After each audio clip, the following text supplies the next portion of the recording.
against the Alabama Crimson Tide. The ladies will play a much earlier contest at 2:30 in the afternoon against the Gonzaga Bulldogs, who were ranked. I haven't seen the rankings yet today on the women's side.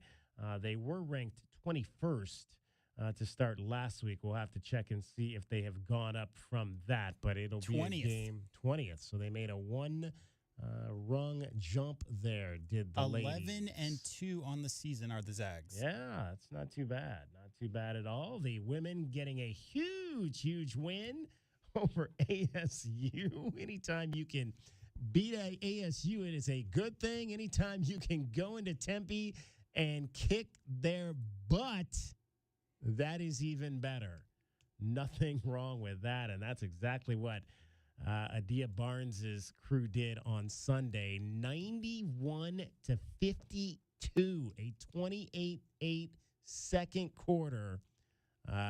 Snatched that game away from the Arizona State Sun Devils, and then the Wildcats ran away and hid in the second half, being up multiple times in that second half by 40 points before winning by 39 to move to 8-3 on the season in their Pac-12 opener. So a good Sunday indeed for the ladies. You'll hear from Adia Barnes. Talked a little bit after the ball game about the situation involving Maya Nagy, who has stepped away from the program, and the team kind of getting through that to win big on Sunday. The Arizona Wildcats are absolutely dominating the Territorial Cup Series right now. They've got 4.5 points to 1 for ASU. The only point ASU has is in volleyball. They swept the volleyball series this year, and I think they won the actual first event of the year was the home game between the road game between Arizona and Arizona State in volleyball, and Arizona State won that. But it has pretty much been domination by the Wildcats. They won football, they won soccer, they won cross country on both sides, and they've taken the first salvo in the winter. So they finished 4-1 in the 5 winter sports, did the Wildcats on top, and they've won the first meeting in the winter as the ladies go up and take that game on Sunday against Arizona State. The fellas, on the other hand, obviously falling in their ball game in Indianapolis against the Purdue Boilermakers, and we can rehash some of the things on that. I didn't get a chance to necessarily review it the way that I like to review it because, of course, I could not record it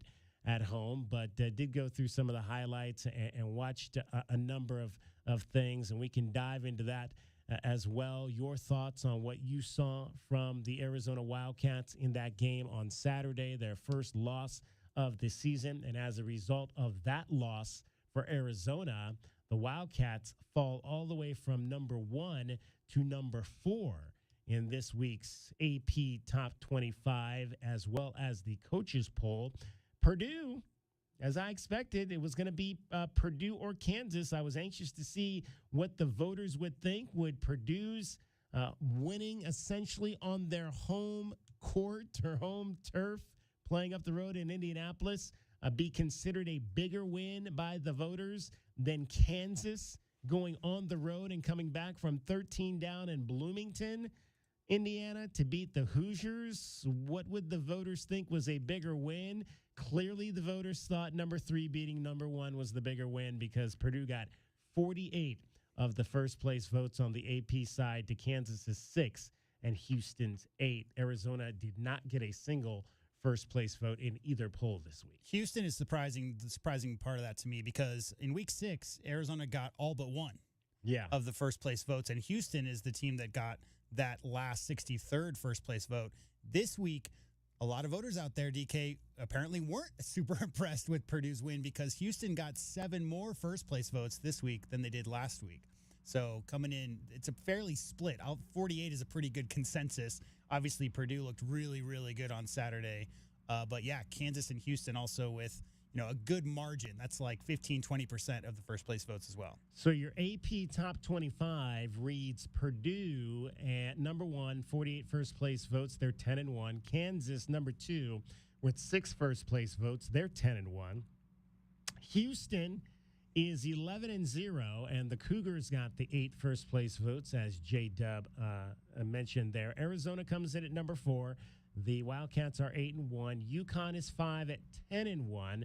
And then it's Marquette, Oklahoma, Tennessee, Kentucky, and Baylor. The only other undefeated team in that realm are the Sooners, who are 10-0 on the season. 11-15 is North Carolina, Creighton, Illinois, Florida Atlantic, which is on the slate for later this week. So that'll be a 4 versus 14 matchup in Las Vegas this weekend when the Owls take on the Wildcats at 1 o'clock. 15 through 20 is Gonzaga, Colorado State, BYU, Clemson, Texas, and James Madison. And then 21 to 25 on the AP side is Duke, Virginia, Memphis, Wisconsin, and Ole Miss. The only undefeated teams on the backside of that are James Madison at 10-0 and Ole Miss at 10-0. In terms of the coaches' side in the first place votes, and it's interesting. I don't know, and I don't know if you know, J-Dub. So there's only 32 votes. Like, what 32 coaches? There's only 32 coaches that vote in this? Is that how that works? I think it's changed more recently, but it used to always be that the head assistant, would fill it out, and that the coach would just sign it. Right. How much time? I mean, think about it, DK. You hear Coach Lloyd talking about losing sleep, prepping for the next opponent. I mean, it's a 20-hour workday for a college basketball coach, right? So how much time do you have to scout teams that aren't on your schedule, that are on the other side of the country? Now, obviously, all these guys love basketball, but there was always an old joke that the coaches poll is more or less filled out by assistant coaches more so than the head coaches. It's like me, and I got asked one time to vote for something, and that was actually multiple times. So the first time I got asked, like about 10 years ago, probably, I was asked to vote in the Pac-12 women's basketball poll every week, and I did it, and actually I could probably do that a little bit better. I couldn't, like last year. I never voted for any of the football stuff. Not this past season. It was the season before. I don't even know if they really asked me, because they probably didn't ask me this year because I never voted in anything the last 2 years prior to that. But it's like I don't have time. Like I'm like a coach. I don't have time to figure out who the top player of the week is. I'm focused on the Wildcat. I'm focused on my Wildcats. Like when I was in TV, I'd be in my dungeon from 11 o'clock on Saturday night when the game ended till 5 in the morning breaking down tape. Right. So I don't have time to figure out who the best player of the week is. I don't care. I do have the list here. I don't care about any of that. I just that's probably a reason I'm never asked to vote. But I did vote in the women's. Daniel Burke actually asked me when he was the SID for the women's team. He said, "Hey, would you be interested in being one of our local representatives for the voting?" And I said, I'll never say no. Right. If somebody asks me, I'm not going to say no. I don't want to do it. But it's just like I don't have time. Yeah, I feel bad if I'm asked to vote for something that I don't have the time to be not expert on, but somebody who's got an educated opinion about. Right. That's tough. I do have the list of the votes. Okay. If you want to hear it. Yeah. I'll just give you the teams. How's that? Okay. Vermont, St. Mary's, Ohio, Morgan State, Troy, Baylor, North Florida, Mount St. Mary's, Mercer, Tulane, Northern Iowa, Oakland, Southeastern Missouri State, Florida A&M. Doug McDermott from Creighton's got a vote. Then we got Middle Tennessee, Colorado State, Long Beach State, Richmond, Radford, Alabama. So Nate Oates has a vote. Matt Painter has a vote from Purdue. Lehigh, Central Connecticut State, New Orleans, Northern Colorado, Utah, Drexel, Abilene Christian, Denver, and Virginia Tech. Don't let the people in Texas hear you say Abilene. Abilene, excuse me. Those are the 32 schools represented in the coaches' votes. There you go. So a real cross-section of America for sure. I did play-by-play once for Central Connecticut State back when I was a young broadcaster. I think actually I was still in college at the time, and they were playing a game at San Diego State, and I guess they weren't sending their broadcaster, so they were trying to find somebody, and I believe it might have been even Pete Arbogast, the voice of the Trojans, called me up and said, "Hey, I got this call. Central Connecticut State needs a broadcaster. Would you be willing to go down to San Diego and do the game?" And I said, yeah, absolutely. So I went down to San Diego and I did Central Connecticut State versus San Diego State for the Central Connecticut. That's the only reason I know Central Connecticut Today I State. learned that the Central Connecticut State mascot is also the Blue Devils. Yes. I did not know that. That would be true. That would be true. All right, 520-848-1290 is our number. We're going to get into a lot today. Coming up in moments, we're going to have a guest in studio, and it is not Cricket, although she's here right now. Hello. Greetings. Cricket, how are you? She's not a guest. She's family. Yeah, exactly. Oh, thank you. Yeah, she's not a guest. Kym Adair is going to join us. Kym Adair from the Arizona Bowl will join us here in studio. We'll talk to her about the upcoming game on the 30th. Bill McCulloch will join us from 520 Sports Talk. He was at the game yesterday in Tempe between Arizona and Arizona State. We'll get his thoughts on that. Also, we're going to continue our state championship celebration. We are going to chat with the football champions from Sabino High School today.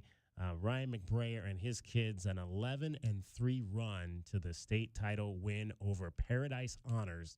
They scored 68 points, the most points ever scored in a state championship game here in the state of Arizona. So they are going to join us today as well. We also want to talk to you. So 520-848-1290 is the number to get in on the program. So, Cricket, how was the ugly sweater party? That was fun. To? Yeah? Yeah, it was fun. It was an early night. They had to go to Phoenix the next day, so we were getting kicked out at like 8:15. So it was at somebody's house? Or? Yes. Okay. Yeah. So I was like, hey, it's time to go. we got to clean up. We got to get ready. Got to get up early, going to Phoenix. That sounds like a party that my wife would love. I like that. Yeah. Because she's like, we go out sometimes and she's like, well, why do these places always have things that don't start till 10 o'clock? Like she's like, we should be going to places where like the band plays at 7. Yes. So, and they're done by 9. Do I have to be the one to point out how old we all sound right now? Yes. That's okay. No. And she's like, oh, like I think we went somewhere. I think we went to what's the place on Grant that's real popular? So many. Graduate? No, not the Graduate. What's Culinary Dropout? Culinary Dropout. And they had an 80s band there. And they were playing like literally. It was during the holidays a few years ago, and they started playing at 6:30, and they were done by 8:30. And she was like, "This is perfect. Yay. This is perfect. This is like the kind of thing. This is like for our age group, which is like 50s, early 50s, mid 50s kind of thing. It's like we don't need to be out late. They come, they play from 6:30 to 8:30. We have a good time. We're gonna be home in bed by 10. I'm just pointing out that when you're in your 20s and maybe early 30s, if a party starts before 10, it's a lame party. And if it's later. You get older and older. If this party goes past 9:15, then I'm out the door. I'm still a late person. I'll always be. I mean, I'm like I can go out at 10:30 or 11, and I'm still feeling good. Like I went to that 80s night the other night over at Surly Winch. Surly Winch, yeah. It was the music was great. The DJ, I don't know who that DJ 80s is. music is great. DJ Noir or something or other. But he was playing like the good. He played a lot of Michael and Prince and all that stuff. But he was also playing like good stuff like the Information Society and some of that other like danceable 80s music. There's a lot of great beats that came out of the 80s for sure. So that was a good time. And I think he's doing 90s this Saturday night. So maybe I'll have to go check that out. 90s era. You have a favorite 90s group, Cricket? I'm trying to think what I was listening to in the 90s. I don't know.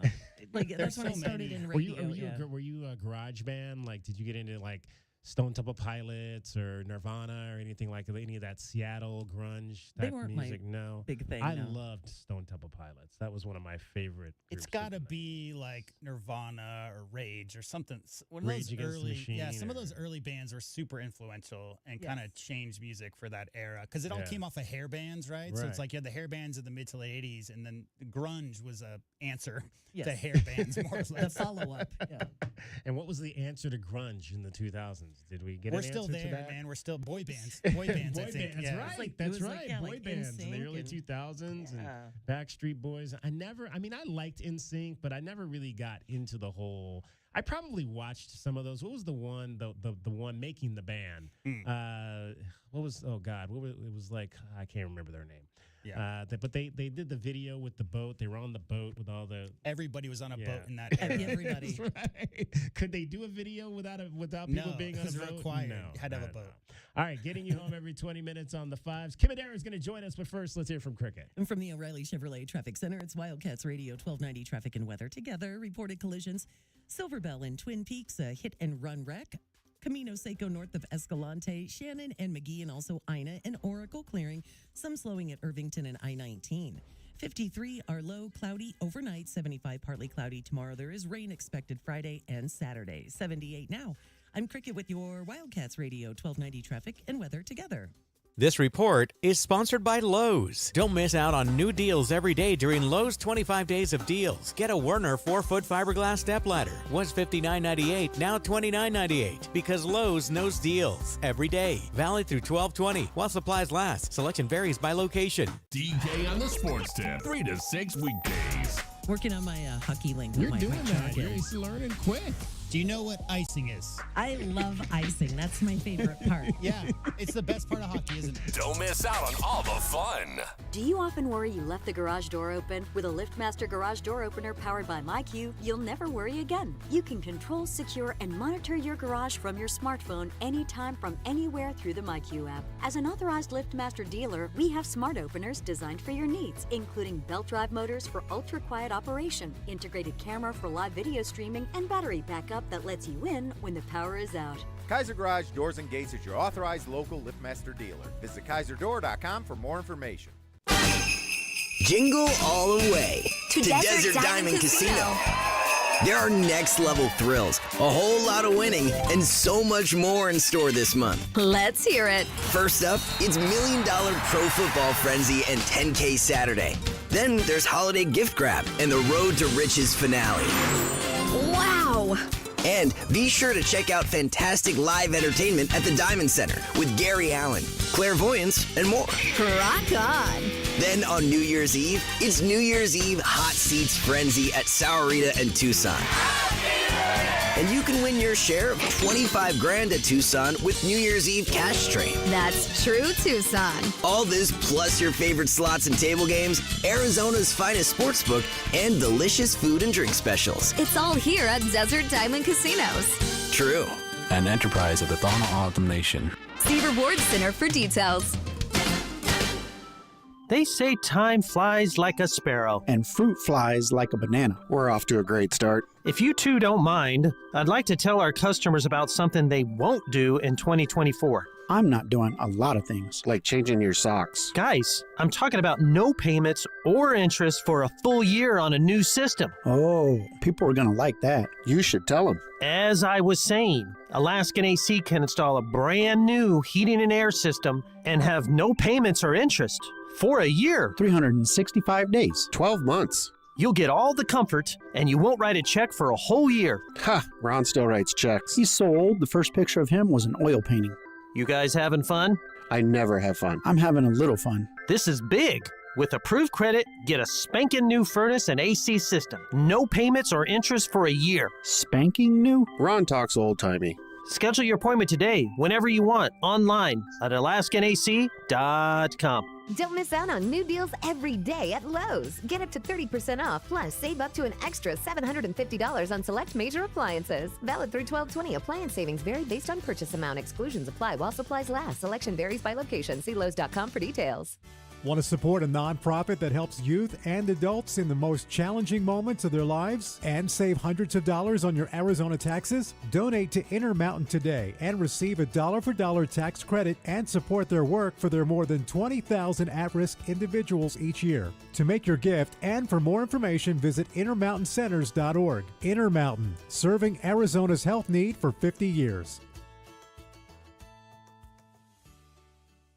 Wildcats fans from coast to coast can bring a little bit of Tucson to themselves wherever they happen to be by streaming 1290 on our website at wildcatsradio1290.com. The home of the Wildcats is everywhere. This is Wildcats Radio 1290. Did you know that feeling sluggish or weighed down could be signs that your digestive system isn't working at its best? But taking Metamucil every day can help. Metamucil supports your daily digestive health using a special plant-based fiber called psyllium. Psyllium works by forming a gel in your digestive system to trap and remove the waste that weighs you down. Metamucil's gelling action also helps to promote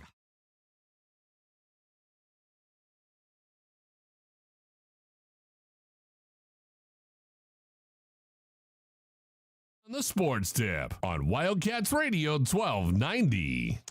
All right, let's talk some Arizona Bowl coming up on December the 30th here in Tucson. It is the Wyoming Cowboys and the Toledo Rockets. Pleased to be joined by the executive director of the Arizona Bowl, and her name is Kym Adair. Kym, thanks for stopping by studio. We love to have people live in here with us that we can actually touch. I love being live. I love it. Thank you for having me. Outstanding. And again, another great, obviously, December as you guys are ramping up for this game, Wyoming and Toledo. Wyoming back for a third time. They must love you guys, and you guys must really love them, because they just last year they came to Tucson and drank up all the beers. That's right. They sure did, David. You know, we've Michael Love said this the other day, and I'm coining it now and using it, which is Tucson is Laramie South. So Wyoming loves Southern Arizona. They love it. They love to come here. They love the warmth of both our landscape and our hospitality, and we're excited to have them back. It was something that sort of came out of left field this year. There were some really interesting things that happened in the bowl landscape as it relates to Selection Sunday, and when it came down to it, we were able to select Wyoming to come to our game. So we're really excited about that. They always show up, and there's actually, as you know, more meaning to this game for Wyoming than ever before, which is that Coach Bull is retiring after this game. He's already named his predecessor, who will also, who's another coach on the team already. He'll be at the game as well. And so the players have a lot to play for. So it's very exciting to have Coach Bull's last game be a part of the Arizona Bowl. Yeah, Craig Bull, the head coach in Wyoming. And you mentioned kind of the dynamics of how the teams always come together. And I think that's always so interesting. I was down there at the playground that Sunday, and it seemed I saw you guys kind of walk out to the side to have a conversation. And I was like, ooh, that's like bowl dealings happening over there. And I know there was some talk that maybe it could have even been UNLV, which had been a new team. Then they're obviously up the road. What can you tell us about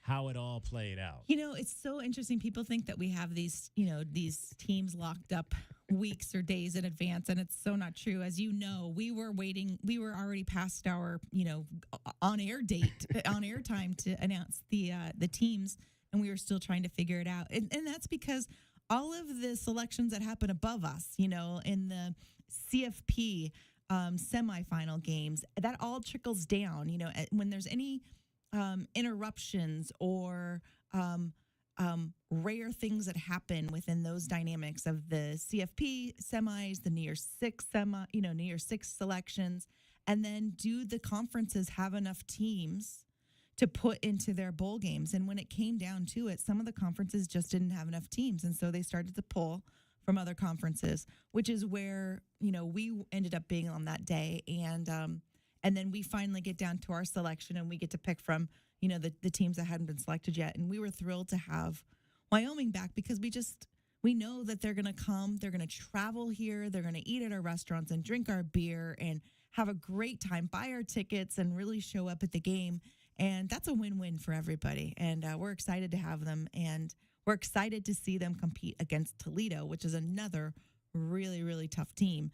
Toledo had one of the best, up until Selection Sunday, they were ranked 23rd in the country and had only lost one game by 2 points the first game of the season to Illinois, a Power 5 team. And so they had been playing impeccable football until the championship game, and they are a real force to be reckoned with on the field. So we're excited to put these two great teams pitted against each other on December 30th and see who comes out a winner. Well, it's interesting, and we talk about the fact that obviously this is Wyoming's third time here, and some people will say, well, they've been here before. Do we want to see another team? But I harken back to major bowls. It's like if I went to USC, like if you're telling me I'm going to the Rose Bowl 3 years in a row, I'm hyped about that. Let's go to the Rose Bowl 3 years in a row. And I think it's the same kind of mentality even on the lower bowl level. I mean, heck, if we can be regulars in a bowl that we love, there's nothing wrong with that. Yeah, and no offense to any other bowl, they're all my friends, right? But like if Wyoming had the choice to go to Boise for the Potato Bowl, when it's probably going to be about 12 degrees there, or come to Arizona for our bowl, I think for them it's an easy selection, an easy thing to get excited about. So we definitely have this incredible environment to offer, and we have teams, begging to come, like, please pick, like, weeks in advance. I have athletic directors texting me saying, hi, here it's beautiful at the end of the December in Tucson, Arizona. Keep thinking about us, and so we're really excited about what we've been able to build over the years and the enthusiasm that our teams have about coming here.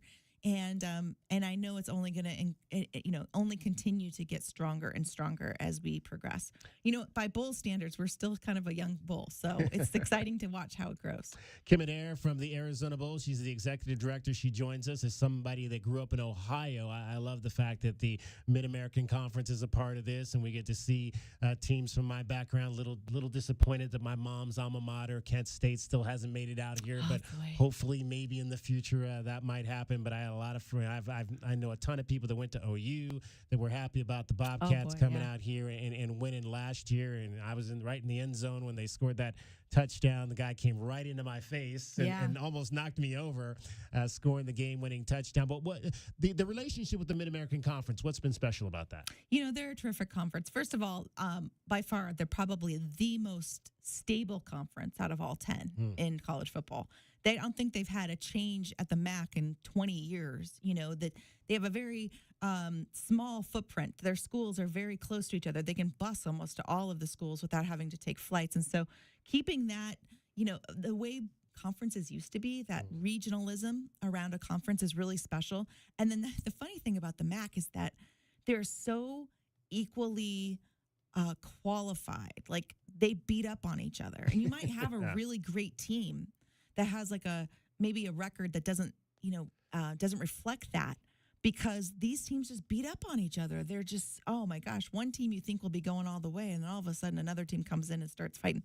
They're so evenly matched. It's a lot of fun to watch MACtion, and they've created this whole dynamic around the midweek game in November, which has really enhanced their brand, because really in the month of November and even part of October, they're the only college football happening midweek. Now, others are starting to jump on that bandwagon, I know, and starting to schedule games midweek at the for their football games. But the MAC really took that on and really built this whole MACtion around it and have created a really competitive and fun football environment to watch and to play in. And the Arizona Bowl's going to be back on TV, real TV. It is. You want to hear a funny story, David, real quick? Is that you weren't the only one in the end zone that day watching Ohio win in overtime, because there was another person that emailed me a week later and said, Kym, I was watching my alma mater, Ohio, win in overtime, and it was so much fun.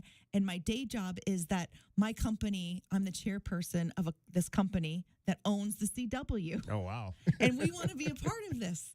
And so that was so exciting. I mean, those are the types of people that are coming and into our community and learning more about Southern Arizona, hopefully bringing additional business to our community too. But they're here, they're seeing our environment sometimes for the first time and getting to know our community.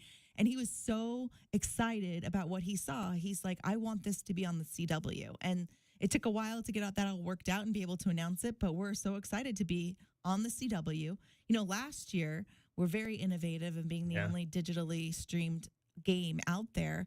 And even though it's as easy to find us as to watch Netflix, now there's no excuses because CW is 100% distributed on every cable, every satellite. Even if you have the bunny ear antennas on your on your TV, you can still watch the CW. Right. And if you aren't on traditional TV, you can certainly find us on Barstool.tv, which is also streaming the broadcast at the same time. So we've got the best of both worlds. We're going to be able to showcase our game to all ages and influences of the demographic in college football. So we're very excited about that this year. Kym Adair from the Arizona Bowl is joining us, our guest. The game is coming up on December the 30th, so the teams will arrive around this time next Monday, next Tuesday.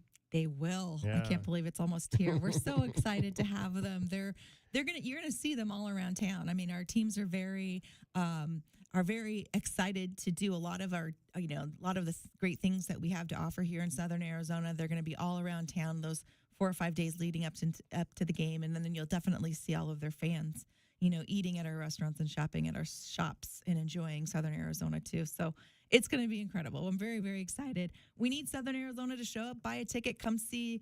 Such a fun game. It's different than any other football game you see here. It's so fun. It's a real treat to come out and visit us, and all of our net proceeds go to charity, and it's a real pachanga. That's what we're branding it. So, yeah, what is that? So what's the real pachanga all about? So, David, we needed something to explain not only, what we're doing as a football game, but that this is a party. This is so much fun. And, there's another word for party called fiesta, and they have a game up north, and they're a little more serious, a little more buttoned up. We're a pachanga. We're a street party. This is fun for our whole community. We wanted people to remember this is about celebrating together as a community, coming out and having fun, and really scheduling your end of year festivities around our pachanga, which is our bowl week. So tell us about what that all is going to entail. The Bowl Bash is moving down the street downtown, and obviously New Year's Eve is still in play with everything with the taco drop. And my wife has a friend coming out from Ohio specifically because she wants to go see the taco drop. That's awesome. I have 22 family members flying in from Minnesota. Oh, wow. 22. Jeez. So it's going to be awesome. It's really created this whole life of its own. Our Taco Bell New Year's Eve downtown Bowl Bash, where we have the taco touchdown is what we're calling it. The taco touchdown. Okay. And so we have a giant taco piñata that will be dropped at midnight. We have fireworks off the top of the Hexagon building. Our new location is at the Mural parking lot at the 41 East Congress. So find us there, 41 East Congress. We got Warrant playing. It's all free. Warrant. How'd you get Warrant? I mean, that's like real 80s hairband there. I was looking at my options, and you can age me by this selection, but I was very, very excited to have Warrant come, and they'll be opened by, we'll have 80s and Gentlemen opening up for them. We've got a silent disco, food trucks and beer trucks. Our official tequila will be there, Flecha Azul. It's going to be so much fun. People don't want to miss this. Come join our community and celebrate the new year together at our downtown Bowl Bash. Yeah, I was telling the crew the other day that we went down. Last year was the first time I'd gone down to the Bowl Bash. And we missed, we wanted to do the silent disco, and we thought, okay, we'll wait and do that after the taco drop. But then, the taco dropped, and they start closing up the streets and told everybody to get out of there. Yeah, pretty much. So this year we got to get down early so we can do the silent disco. It is so much fun. My wife also did that in Las Vegas one time, and she had an awesome time. So fun, so fun. And I love disco music, so we'll have to definitely do that. And we're joined by Kym Adair. And again, this is the thing that's fun about the Arizona Bowl is you guys get back to so many organizations here within Southern Arizona. And a big, great luncheon, obviously, that happened in October. Teddy Bruschi, you keep bringing in these marquee guests for that, whether it was Gronk or Teddy Bruschi. I'm sure you're already working on next year's guest. I am. So you want to give us any hints on who's coming next year? Not yet.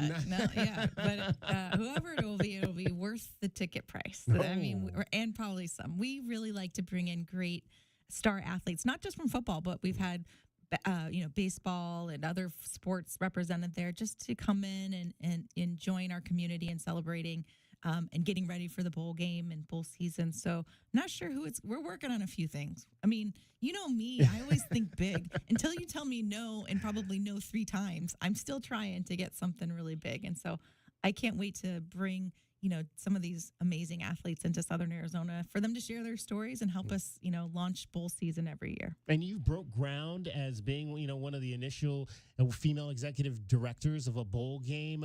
How's that changed your life, and how has that maybe changed the opportunity for women to hold these positions across the country? Yeah, when I started 5.5 years ago in this role, I was one of two, and I'm happy to say now I'm one of, I think, 5 or 6 now.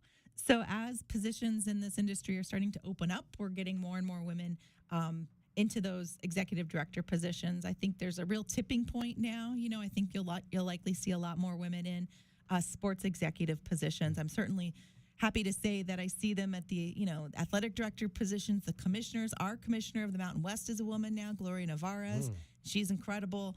And you're starting to see more and more women take some of these positions. So it's exciting for me not to have to be the only woman in the room or one of only 2 women in the room, among a lot of guys that have been doing it for a long time. And so it's also, I think, brings in fresh ideas and new perspectives. And I think that's always good for an industry that is so quickly developing and evolving, especially like college football is at this time. And so having new perspectives and new ideas is always a good thing. So I'm excited to see some of this evolution happening. Can you hang for one more segment? You bet, yeah. All right, we're going to continue our chat with Kym Adair, the executive director of the Arizona Bowl, which is coming up here on December the 30th. But we want to make sure we get you home. Traffic and weather every 20 minutes on the 5s. Here's Cricket.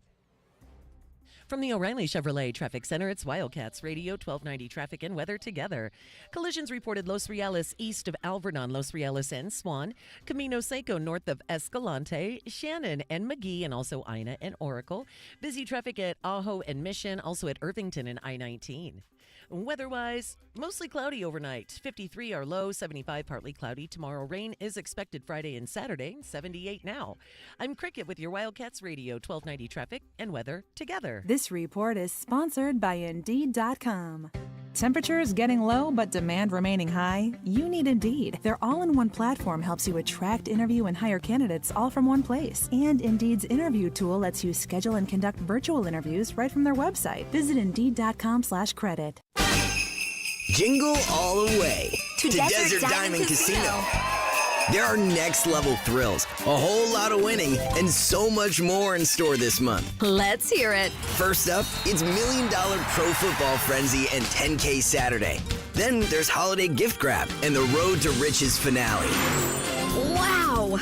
And be sure to check out fantastic live entertainment at the Diamond Center with Gary Allen, clairvoyance, and more. Rock on! Then on New Year's Eve, it's New Year's Eve Hot Seats Frenzy at Saurita and Tucson. And you can win your share of $25,000 at Tucson with New Year's Eve Cash Train. That's true, Tucson. All this plus your favorite slots and table games, Arizona's finest sportsbook, and delicious food and drink specials. It's all here at Desert Diamond Casinos. True. An enterprise of the Thana Autumn Nation. See Rewards Center for details. What a lot of people don't realize is the new Chevys at O'Reilly Chevrolet make great stocking stuffers, especially when you happen to own stockings the size of a garage. Our red tag sale is going on now, and it's big, much like the price you'll get for your old vehicle. Your trade has never been worth more than it is this holiday season. Check out our red tag deals at O'Reilly.com, call 747-8000, or let us play Santa in person on Broadway next to Park Place Mall. Find new roads today at O'Reilly Chevrolet. O'Reilly Chevrolet. 2 hours ago, Kyle arrived at the bar. Hey, what's everyone drinking? 30 minutes ago, Kyle got his friends another round of drinks. Cheers! 5 minutes ago, Kyle decided to drive home drunk. A minute ago, a law enforcement officer pulled up behind Kyle. Sir, have you been drinking tonight? A chain of events that began 2 hours ago is about to change Kyle's whole world. Drive sober or get pulled over. Paid for by NHTSA. Hey, you're up next.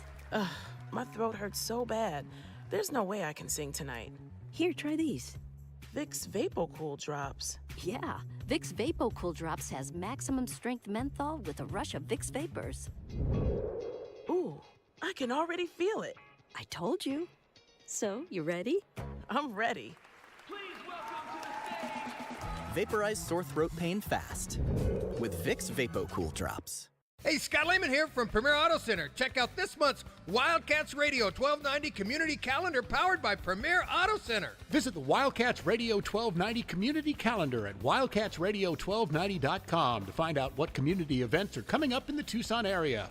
You can also find Wildcats Radio 1290 events, upcoming sporting events, and more. Get the details and get involved with our community at wildcatsradio1290.com. I'm Scott Lehman, and I'm a dealer for the people. Wendy's Peppermint Frosty and Frosty Cream Cold Brew make the perfect gift for anyone in your life, especially for you. Yeah, this year you're sitting on your own lap and getting yourself what you want. Finally. And now every day this season, unlock 20% off your total when you get any small, medium, or large Frosty in the Wendy's app. So order something from your own wish list this year. Limited time only. Participating U.S. Wendy's with app offer and registration. Applies to menu items only. Taxes and fees excluded. The moments that matter to Wildcats fans are only on 1290. Whether we win, put together a solid one tonight. Arizona 31, Texas El Paso 10. That's your final. Or whether we lose. For review, the runner's elbow was down with the ball short of the 15-yard line. 1290 is always there by your side to bring you all the raw emotion of the moments that matter to Wildcats fans. We are Wildcats Radio 1290. Hey listener, welcome to Limu's Karaoke Lounge, where Liberty Mutual customizes your car insurance so you only pay for what you need, and the music never stops. Hit it! There's an emu with a full-time job. His partner's Doug, but Limu's the heartthrob. Grubs and worms, that's what Limu eats. Gotta fuel up to save you money and hit the streets. Only pay for what you need at libertymutual.com. Liberty, liberty, liberty, liberty. DK on the Sports Tip on Wildcats Radio 1290. We are pleased to be joined in studio by Kym Adair. She is the executive director of the Arizona Bowl, which is coming up on December the 30th, and that is a Saturday this year. Nothing like a bowl game on a Saturday. It is at the stadium, and it is the Toledo Rockets from the Mid-American Conference taking on the Wyoming Cowboys from the Mountain West Conference. And Kym, there's been years where it's been on New Year's Day. There's been years that it's on the 30th. Kind of, how do you guys work the date for this game? Do you have to? Is it? There's a certain process that on what day it falls on every year? So we, a few years ago, decided to really build a tradition around New Year's Eve. So it's usually on or around New Year's Eve, as close as we can get it. So this year, obviously, New Year's Eve is a Sunday, and that doesn't work well for the bowl schedule. And so we were able to, have it again on December 30th, which is a great day for us. We also don't really, although we have in the past, we don't like to line up against the CFP semis just because we want as much exposure for our game as possible, and a lot of people are distracted by those games. So we would just kind of look at the calendar and try to figure out the best dates for the game. And luckily, we have a broadcast partner that is supportive of us selecting and having control over our game dates because, as you know, David, we give 100% of our net proceeds to charity, and that is fully dependent on how many people buy tickets and attend the game. And if we're on a Tuesday, December 15th at 2:30 p.m. in the afternoon, no one's coming to that game here locally. People have to work and they have a lot going on, and that doesn't work for us. So as we've selected our broadcast partners, we've always kept that in mind. We want to have some autonomy over our date and time, and we've been able to be, very lucky in doing that. And so December 30th this year, I'm not really sure about next year. Got to look at that calendar. I don't, but we're always going to kind of be around the end of the month so that we can continue with our bowl bash as well. All right, if you've got a question for Kym about the Arizona Bowl, we can take those today. 520-848-1290. 520-848-1290 is the number to get in on the program. And it's the Arizona Bowl coming up on December the 30th. You mentioned 100% of the proceeds go back to local charities. How is that process determined? Do charities come to you? Do you have certain charities that you choose? If I have an organization and I want to try to be involved in getting some of those funds, how do I go about doing that? Yeah, so we have an online application that will open up in March after we kind of figure out how we do as a game, how we pay all of our bills and what we have left over, and then we ask charities to apply. We look at the charities that need it the most and fall into sort of our rubric, and then we start writing checks as soon as we can. I mean, we want the community to have these checks in hand as soon as possible. So in March, people can go to our website and look for our charity grant application and apply, and then we hope to give out, with with your help and your listeners' help buying tickets and coming to the game, we hope to give out a lot of money to local charities. We've already given out $21,000 to local teachers so far, and we're going to recognize them at the game through our Extra Yard for Teachers. And we're announcing that we are also going to have a Touchdown for Teacher program, meaning for every touchdown that happens at our game on December 30th, we will give a $1,000 grant to a teacher. So I'm hoping for a big scoring game so we can give lots of more money back to teachers and support them in their classrooms. So we really are a game, an organization for this community, by this community. And it's important for the community to understand that everything that we're doing is really to help support this community through visibility nationally and encouraging people to come and stay here for a weekend or a week and join us through economic impact, and through giving back to charity. Those are our real three staples of what we're doing here. And so far we've done pretty well at it, but there's a lot of room to grow, and we're excited to do that. Kym Adair from the Arizona Bowl is our guest, coming up on December the 30th. Now, obviously we had a bowl game here before, the Copper Bowl. That it went away. Did you guys look at that whole thing and why that game maybe did not work, or why it decided to go away to try to form how you wanted to try to create longevity here with the game that you wanted to do? Yeah, for sure. So the Copper Bowl didn't go away, it moved. Well, man, moved. I mean, and I say that because it moved up to, was owned and operated by the Fiesta Bowl. And they moved it back up to Phoenix, and now it's the Guaranteed Rate Bowl. It's gone through several iterations, but that bowl still exists, and it's up in Phoenix. And the Fiesta Bowl had it here and then brought it back. And for us, it was really important for this bowl game to be about our community and operated here locally with people that understand our community.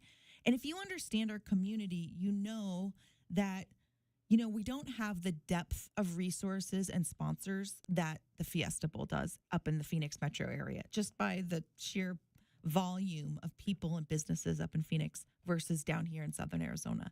And so we needed to be able to be super successful at what we're doing by understanding our community and what we can offer.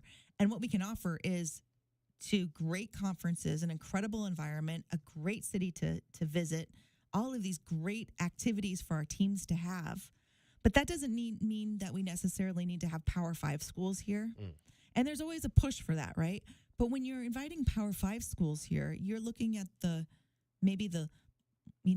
least successful bowl eligible team in a Power 5 conference is looking for $1.5 million payout.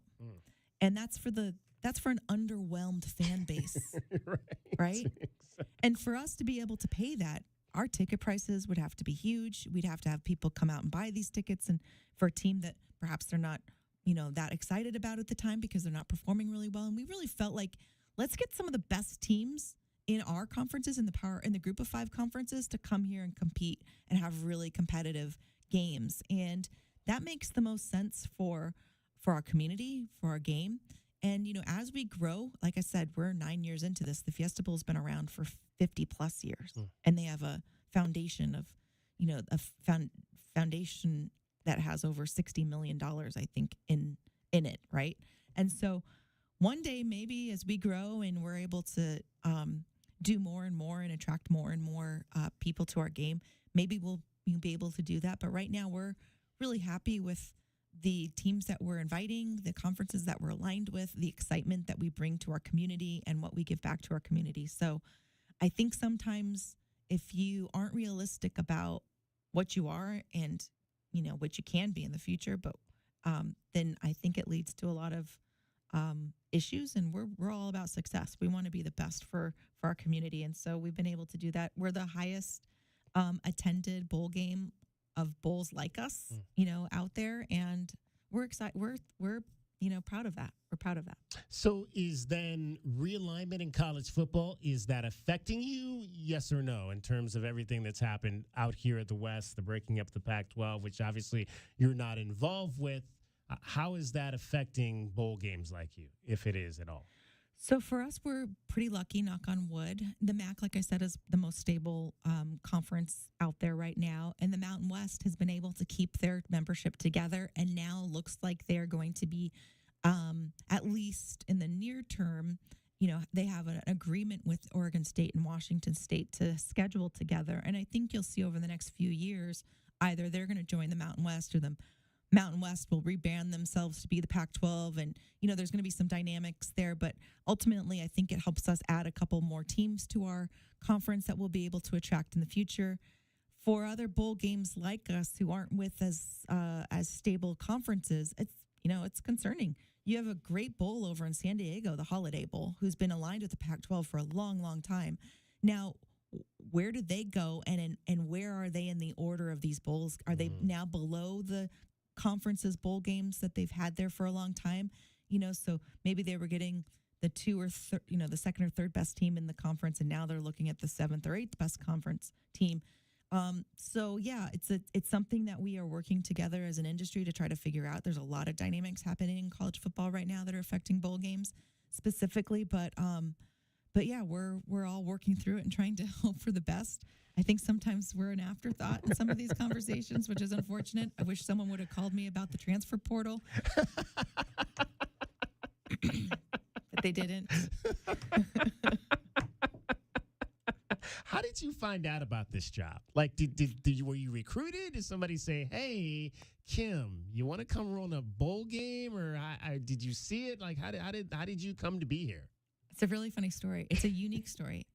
So I was the senior vice president of marketing and business development for Nova Home Loans, and Ali Farhang approached us about being the title sponsor. And John Volpe, the CEO of Nova, said, "Kym, let's look at this." And it was my responsibility to look at it and negotiate the contract. And then to protect the interests of Nova, they wanted me on the board of directors. So Ali Farhang, Fletcher McCusker, and Mark Irvin are the founders of the bowl. And I say on day 2, then I came in because as the title sponsor, we were very involved. And so I was very involved with the game as the title sponsor, representing John Volpe, the CEO, and Nova Home Loans. I was on the board making decisions. I was interacting, obviously, with the conference partners and the media partners. And then actually at one point, the bowl was actually within my office at Nova Home Loans. So I was kind of overseeing the operations there. And then eventually our executive director decided to retire, and the board asked me if I'd be interested in jumping over. And at that point, I'd been with Nova for 10 years, a great company I love. My best friends work at Nova. But I was ready for a different challenge, and I knew I could do it. It wasn't something that I definitely had in my back pocket, but I knew I could do it, and I was excited to do it. I love sports. I was the only girl on my Little League baseball team, T-ball team. I've always loved football, and so I was very excited to be able to jump over and help. And more than anything, I love this community. So getting a job where I can help the community and be in sports, I mean, gosh, I've got the best job ever. Wow. That is unbelievable. So who's your favorite football team? College or professional? Both. NFL, oh my gosh, NFL. So, okay, I grew up a Vikings fan. My uncle was actually the first Viking mascot ever. Wow. Yes, we have photos of that. Jeez. My dad went to every single Viking Super Bowl, big Viking fans. Now, is that were you born there? I was born in St. Paul, Minnesota. Okay. And I grew up when I was 2, my mom said, "This place is too cold for me. I'm moving back." She was from Scottsdale. My family moved back to Scottsdale, and I grew up in Scottsdale. But right now, my favorite NFL football team is the Eagles. Wow. We're big Eagles fans. How'd that happen? My husband's an Eagles fan, and when you watch a day, every single weekend, and now I like the, you watch it so often, you like the Eagles, and so I like the Eagles a lot. All right, we have a lot of Eagles fans in the building here. So, and my half my family's from Philadelphia, so I grew up rooting for the Eagles. Although, but if you're talking Major League Baseball, we're Cleveland Guardian fans. Used to be Indian fans because of Kenny Lofton. Oh, there you go. Yeah. That's a good reason to be an Indians fan back in the day. Absolutely. Hey, Kym, anything else you want folks to know where they can get their tickets, all that stuff? You can find information about everything I've talked about so far today on our website at Arizona, all spelled out, bowl.com. That's thearizonabowl.com. Tickets are there. Event information's there. Please come and join us. Almost all of our events are free with the exception of the game, which is ticketed. Be there. Have so much fun. Pachanga with us. Exactly. Pachanga. And there's T-shirts that actually say that. I saw them. Kym, appreciate you coming by studio and hanging out with us for a little while. Thanks for having me. Absolutely. Kym Adair, she is the executive director of the Arizona Bowl. We will be back in hour number 2. Bill McCulloch is going to join us. We'll talk Arizona State women's basketball as the Wildcats put a whooping on the Sun Devils on Sunday. It's DK on the Sports Tip. I'm David Kelly. You're listening to Wildcats Radio 1290. From the O'Reilly Chevrolet Traffic Center, it's Wildcats Radio 1290 traffic. Reported collisions, Valencia and Midvale. Midvale Park in Valencia, Camino Seco north of Escalante, crash at McGee and Shannon, and some slowing for Ajo and Mission and the southbound I-19 Irvington off-ramp for backups. Overnight, cloudy, 53 our low, 75 partly cloudy tomorrow, and rain expected Friday and Saturday. 79 now. I'm Cricket with your Wildcats Radio 1290 traffic and weather together. This report is sponsored by Big O Tires. 'Tis the season of savings from Big O Tires. Get up to $140 in rebate savings on select sets of 4 Michelin tires with paid installation. Hurry, offer ends January 7th. Details at BigOTires.com. Big O Tires, the team you trust. Go Wildcats! As the new season starts, the Tucson Police Department bears down with the Tucson community. We are looking to build our team, and we need you. Interested in joining our starting lineup? Visit jointucsonpd.org. Join our team and score a great career. From our commissioned officers to our professional staff, the Tucson Police Department proudly stands behind the Arizona Wildcats. Bear down and apply today at jointucsonpd.org. Tucson has a brand new platform for some of the leading conservative voices and opinion makers in America. It's the all-new Freedom 1400 KTUC. Freedom 1400 is the new home for conservative talk in Tucson. Voices you know and trust from Fox News Television, Newsmax Television, or your favorite conservative podcasts. When you want fresh, entertaining conservative talk, go to 1400 AM or stream it at freedom1400.com and listen to the new Freedom 1400. We get you so close to McHale, it sounds like the Arizona Pep Band is riding in your back seat. What the hell is going on? This is the home of Arizona men's basketball. You're listening to Wildcats Radio 1290. Get the backyard you've always wanted with a custom pool from First Choice Pools. A backyard oasis built around you. First Choice is a full-service builder of beautiful in-ground pools and backyard designs for years of staycations. If you're ready to dive in, then visit TucsonPoolBuilder.com. Schedule now and get 3 months of full service free. First Choice Pools for installs, renovation, remodeling, and repair. Get started today at TucsonPoolBuilders.com. First Choice Pools, the first and only choice. The new Blue Whale Car Wash, formerly Octopus Car Wash, is now open. They're locally owned and operated and offer many ways for you to save. Start now by downloading the Blue Whale Car Wash app. Then visit their website at bluewhalecarwashaz.com to find a location near you. Don't forget to follow them on Instagram and Facebook for even more saving. And for a limited time, their exterior-only wash is $5 at all 4 locations. From the family at Blue Whale Car Wash to your family, Merry Christmas and Happy Holidays. At Goldberg and Osborne, we fight. We fight for accident victims, injured workers, abused seniors, those harmed by dogs, negligence, or malpractice. We fight the government and big corporations. And most importantly, we fight the insurance companies. We've been fighting for Arizonans since 1989. We go to court, we fight, and we win. Call Goldberg and Osborne and let the Eagle fight for you. Now accepting work injury cases. What do you mean, trenchless? Means no trench. But it's the sewer line. And they did it without ruining my yard. The yard we're standing in? The very same. I don't know if I trust that. I trust that because I trust them. Them? Ram Plumbing. Locally owned and operated Ram Plumbing, offering a comprehensive range of plumbing services from fixtures to installation to trenchless sewer replacement. Turn to Tucson's most trusted plumber. When your plumbing's in trouble, call Ram on the double. Online at bestplumbertucson.com. Good news, everybody. We stay on the air with you for an extra 2 hours after every Arizona football and men's basketball game all season long. That's why we are the home of the Wildcats. This is Wildcats Radio 1290. KCUB Tucson, a Cumulus media station. We are the sports station that Tucson turns to for all the latest news when it comes to Arizona men's basketball, along with all the play-by-play action. We are Wildcats Radio 1290. Today on Hey Culligan's Smart Home, Smarter Water Softener, here's Kevin. Hey, Culligan, can a smart water softener lift those heavy salt bags for me? Kevin, it can.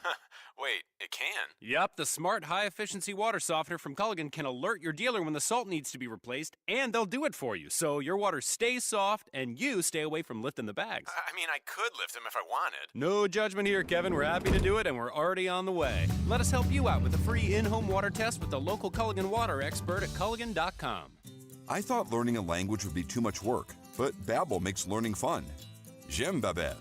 Babbel's lessons only take 10 or 15 minutes, and soon you turn and realize, hey, I'm starting to speak another language. How'd that happen?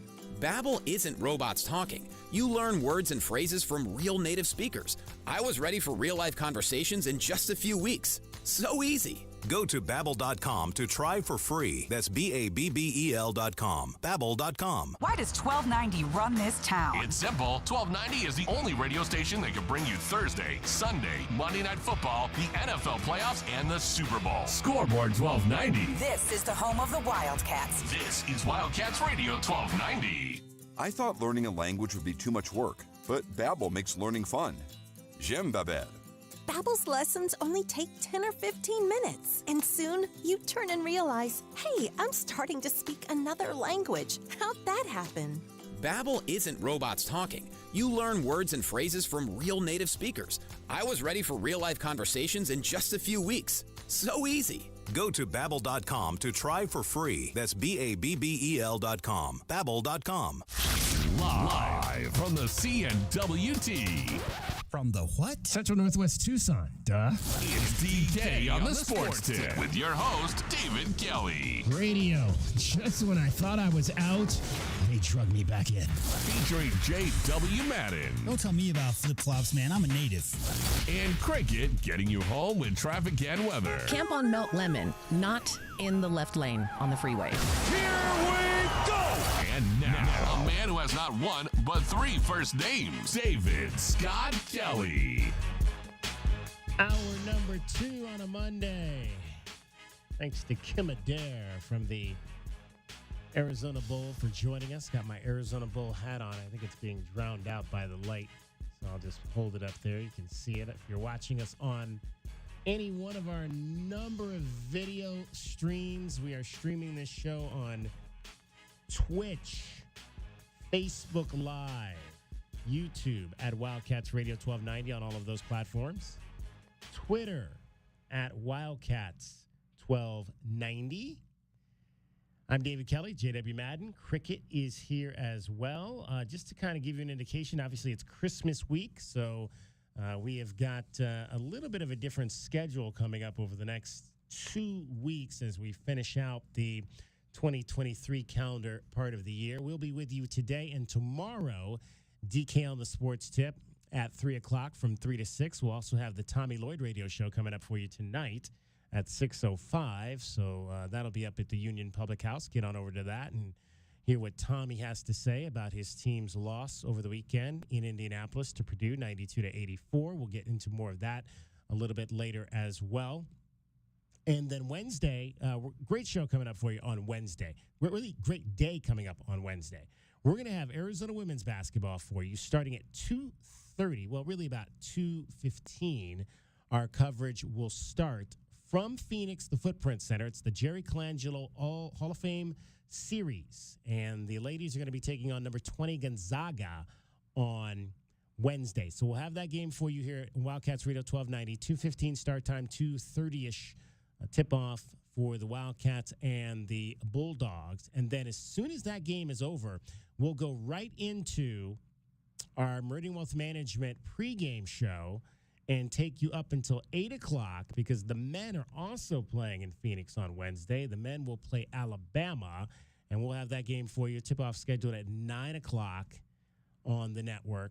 And then we'll have the Meridian Wealth Management post-game show for you as well after that ball game, probably around midnight until around 1:30, 2 o'clock in the morning. Now, we will be live from Willie's Taco Joint. Willie's Taco Joint on Jefferson Street in downtown Phoenix, right next door to the Footprint Center. This is one of those bars that sits on a line as you walk down Jefferson Street from the Footprint Center to Chase Field. It's the one that's right there on the corner, closer to the Footprint Center. That is where we are going to be on Wednesday. So we'll be there for the Meridian Wealth Management Countdown to Tip-Off show from 5 to 8.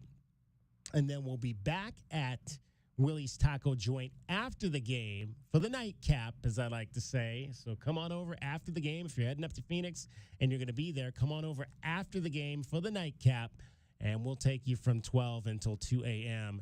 and commiserate about what we hope will be an Arizona Wildcats bounce-back win. That'll be Wednesday. Then we will be off Thursday and Friday. No shows Thursday and Friday. We'll be back with you Saturday, Arizona men's basketball in Las Vegas for the event against Florida Atlantic. And that'll be a 1 o'clock start. So we'll be on the air, obviously, at 9 a.m. Yes, 9 a.m. That's our third 1 a.m.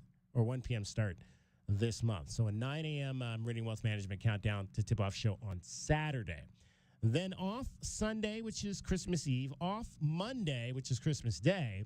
And then we'll be back with you next Tuesday and Wednesday for DK on the Sports Tip as we get you set for the Alamo Bowl, which will be on Thursday in San Antonio. And we'll have complete coverage of that with the Meridian Wealth Management pregame show around that ball game. I believe that day we will get started at around 2:30 in the afternoon on football game day, the 28th. Then we've got Pac-12 basketball on the 29th. The Wildcats and the California Golden Bears will be with you that day. We'll be off on Saturday, a rare Saturday off for us because the Wildcats will start Pac-12 schedule and play Friday, Sunday. We'll be back with you Sunday, New Year's Eve for the Wildcats and the Stanford Cardinal, and then New Year's Day will be off. After that, we'll reconvene on Tuesday, January the 2nd for a new year known as 2024. So that's a look at what we've got coming up for you over the course of the next 2 weeks. J-Dub, I know you're extremely excited about all that. Yeah, Wednesday, I think I'll be here from like noon until 3 a.m. There you go. I'm very excited. It'll Cannot be wait. one of those days. It'll be one of those long days of basketball. But come join us at Willie's Taco Joint. It's great when both the women's and men's teams get to play kind of a back-to-back situation. Yeah. It's pretty rare, Very honestly, rare. that you have a situation like that. So Very rare. I'll be here with Mr. Derek Palmer producing that women's game, and then we'll go right into the pregame and then watch that game. At least Kelvin and I will. I'll be down here in the studio. But, yeah, I'm really looking forward to seeing how the guys bounce back. They got another couple of really tough opponents coming up this week. So there's no rest. No time to rest now. You still got to bounce back and play a couple of potential deep run NCAA tournament teams this week. Alabama Wednesday, Florida Atlantic, number 14 in the country on Saturday. But how about that ladies' performance on Sunday up in Tempe? Let's relive Arizona's win over the Sun Devils. Gilbert grabs the rebound. Here come the Wildcats hurrying left to right. Tied up at 10, looking to try to get back in front as the three is on the way from Puello. Rims out and then in. Alexis of Tucson, charity three. Looked like it wanted to fall.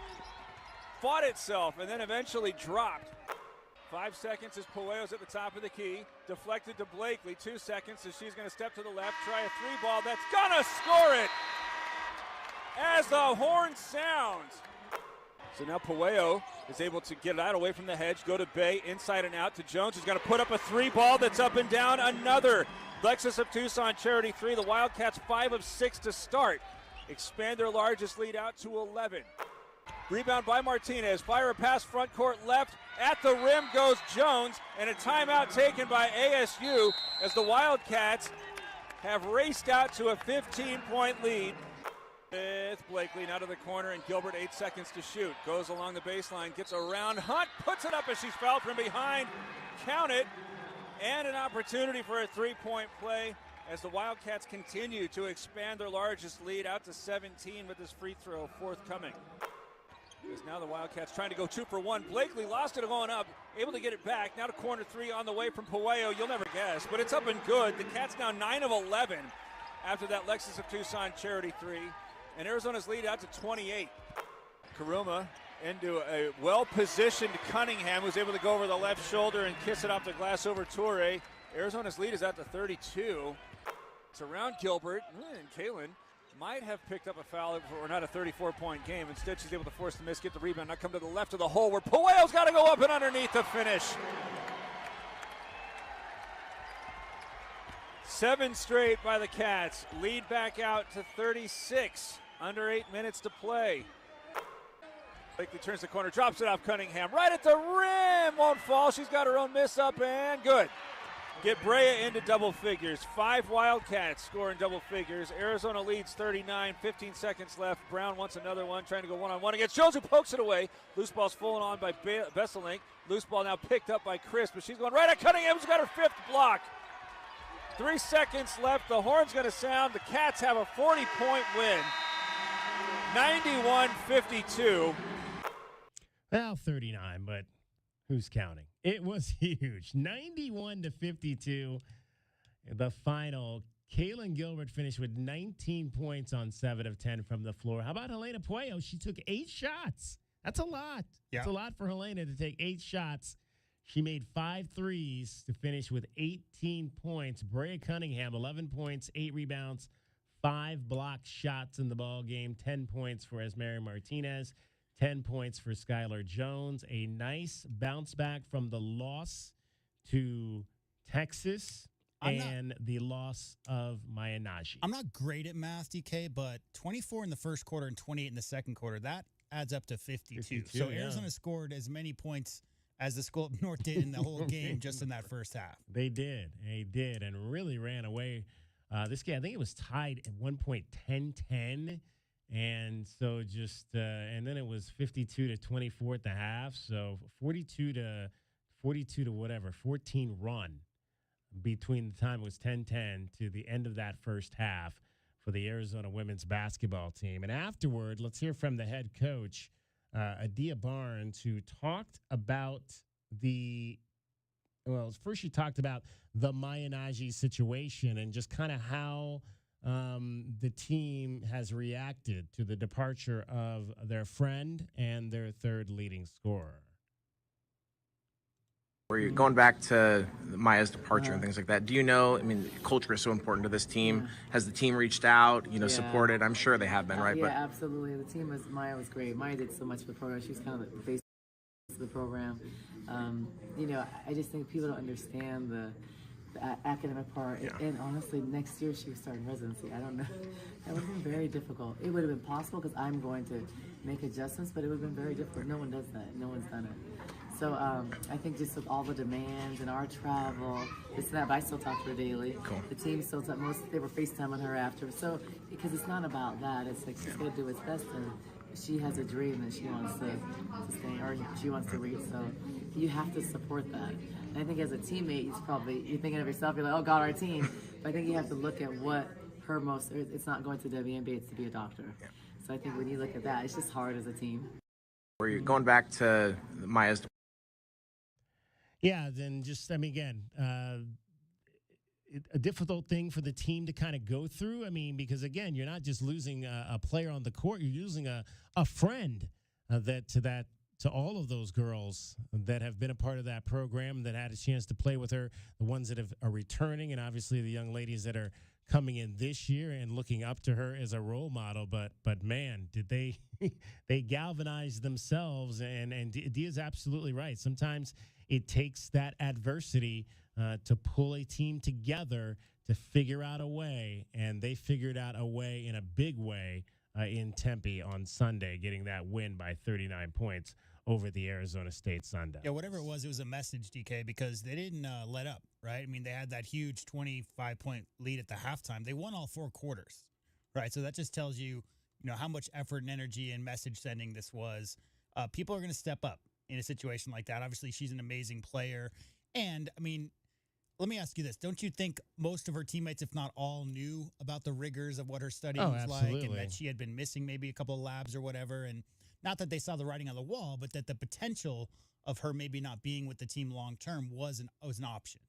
I don't think there's any question about that. Whenever you're in a program like that, and again, it's interesting because I think Adi even says later on that there's no blueprint for this. because I think this is a relatively new style academic program. So I don't know that there's been a whole lot of, like who can we point to? Like, that was one of the things I was saying last week, is like, I was wondering, is there somebody we can point to that's been through something like that? I mean, obviously there's been, athletes that have wanted to become doctors, but how did they navigate that? But an accelerated program that's trying to do what normally takes, I believe, like 7 to 11 years to complete, to compact that into 7 years is a completely different situation, and I think that maybe any student athlete has dealt with. I think most athletes who have the potential to play professionally in the sport of choice, they might defer and say, I'll do pre-med and play sports, and then when I'm done with my professional career, re-entertain that. But again, how much time away from those studies, DK, it's so demanding.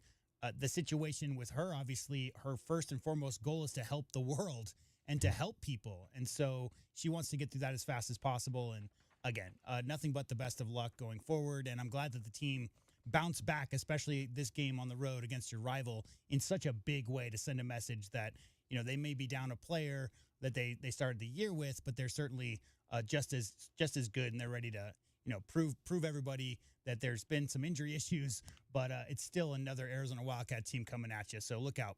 Last year, the Pack, I'm sure they're going to make a lot of noise. All right, in terms of the game, we'll dive into that with Bill McCullough from 520 Sports Talk. He was there on Sunday to watch the Wildcats knock down Arizona State. Getting you home every 20 minutes on the fives with your traffic and your weather. Here's Cricket. From the O'Reilly Chevrolet Traffic Center, it's Wildcats Radio 1290 traffic and weather together.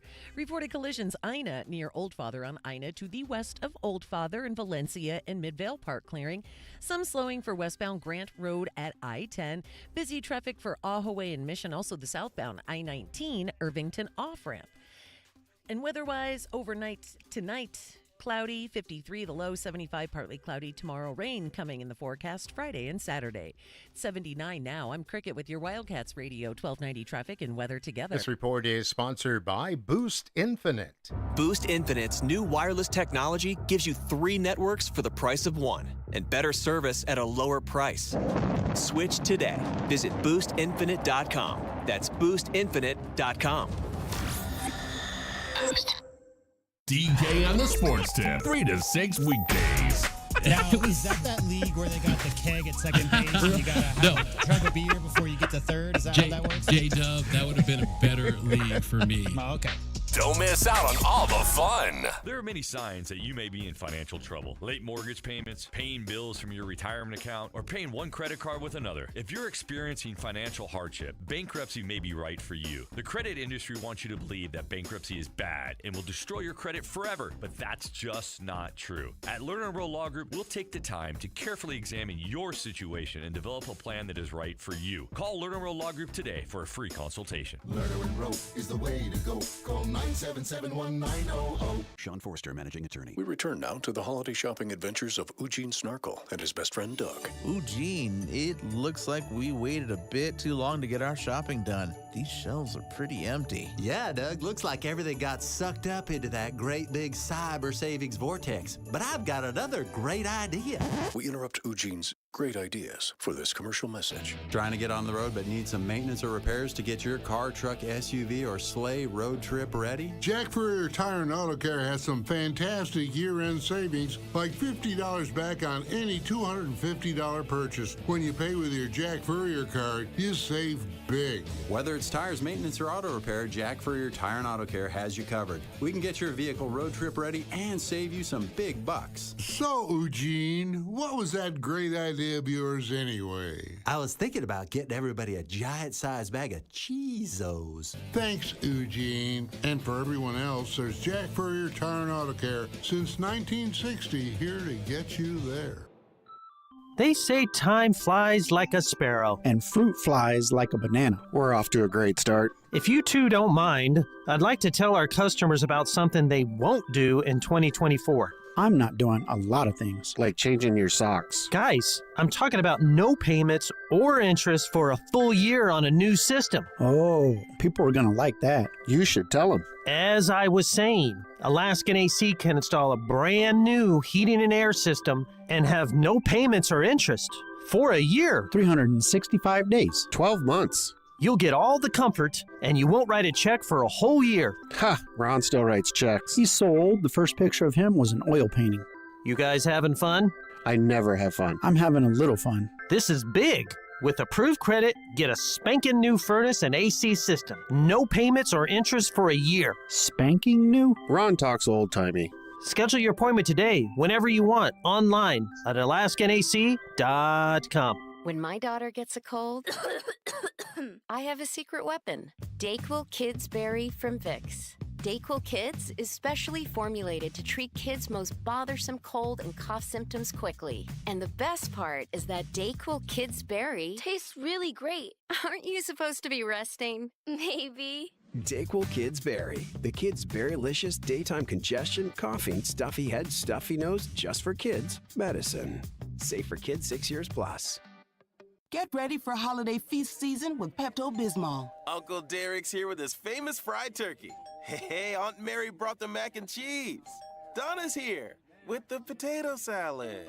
Pepto-Bismol provides fast 5-symptom relief for unexpected stomach upsets. So enjoy the holidays. Pepto has you covered, no matter who made the potato salad. When you have nausea, heartburn, indigestion, upset stomach, diarrhea. Pepto-Bismol. Use as directed. Keep out of reach of children. For all the latest news from Arizona Stadium, McHale Center, and High Corbin Field, make sure to like us on Facebook at Wildcats 1290. This is the exclusive home of Arizona Athletics. Wildcats Radio 1290. Sorry, but we actually have a wait list for our Monstera. Shaw's greenhouse is really bringing in the green. We can't keep snake plants in stock. She needs a construction manager to build on her roots and grow. We could add a whole section for ferns, and here we'd have dahlias, dahlias, and more dahlias. Indeed can help her hire great people fast. I need Indeed. Indeed you do.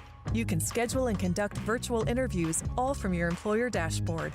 Visit Indeed.com/credit and get $75 towards your first sponsored job. Terms and conditions apply. DK on the Sports Tip on Wildcats Radio 1290. 520-848-1290. 520-848-1290 is the number to get in on the program. Arizona women's basketball with a 91-52 win over Arizona State. Let's hear real quick before we go to Bill McCulloch. Let's hear again from the head coach of the Wildcats, Adia Barnes, on the big win. More of what she had to say on how her team got through a very difficult week to come away with a 39-point victory. Very important after a loss and after, the departure of Maya to focus on school. So she's a starter with 10 points a game. So we're losing someone double digits. So everybody has stepped up. I think our chemistry got even better. I think just because you face some, we miss Maya tremendously. She was a great player for us. But I think when you face adversity, it brings the team together more. So I think just the fact of anybody departing, you kind of know everybody has to step up because we have less numbers. So I think it made us more cohesive the last couple of games and better. So I think it's going to be better later, and everybody knows they're going to play. So I think it's a lot easier for a player. Now from a coach, it's hard because I'm having to play Helena at the 4, different players at the 4. But for a team, I think you know what to expect, and everybody's going to play when you have 9 players. All right, that is Adia Barnes responding to how her team got through a difficult week. A loss to the number 5 team in the country at home, and then the loss of Maya Naji to her academic pursuits. We are joined by Bill McCulloch from 520 Sports Talk. He's been on the program before. He was there at the Desert Financial Arena, or whatever they are calling it now, in the I call it the spaceship because that's what it looks like, something out of they dropped out of Lost in Space. Remember Lost in Space, the show in the 1970s? That's kind of what Wells Fargo Arena, the arena at ASU, looks like to me. Bill, that game, it was 10-10 at one point, and then we looked up and it was 52-24 in favor of the Wildcats. How did they go on such a magnificent run in that first half?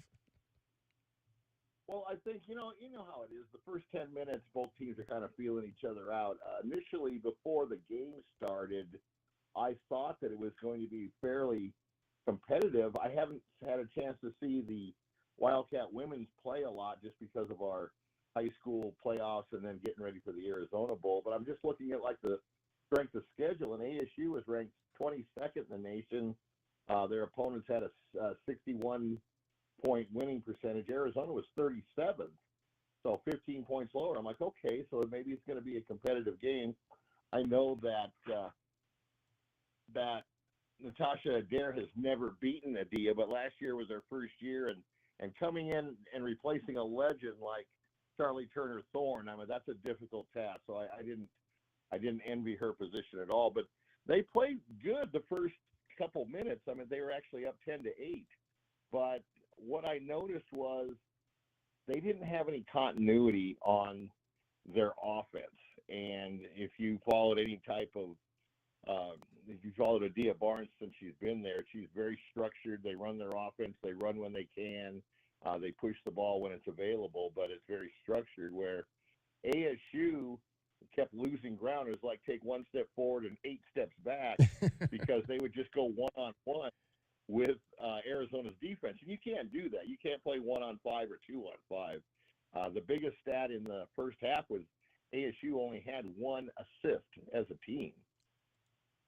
That's nuts, considering that the Wildcats ended the game with, 24? I think they had 24 assists on 34 made shots. It was very reminiscent of what the men's team does in terms of the distribution of the basketball. But you're absolutely right in terms of Arizona State. I mean, it just seemed to me like they were like 1 or 2 passes and jack up a 3-point shot. There was not any 3-point shots that they did not seem to like in that ball game, even when they were down by about 20 points already.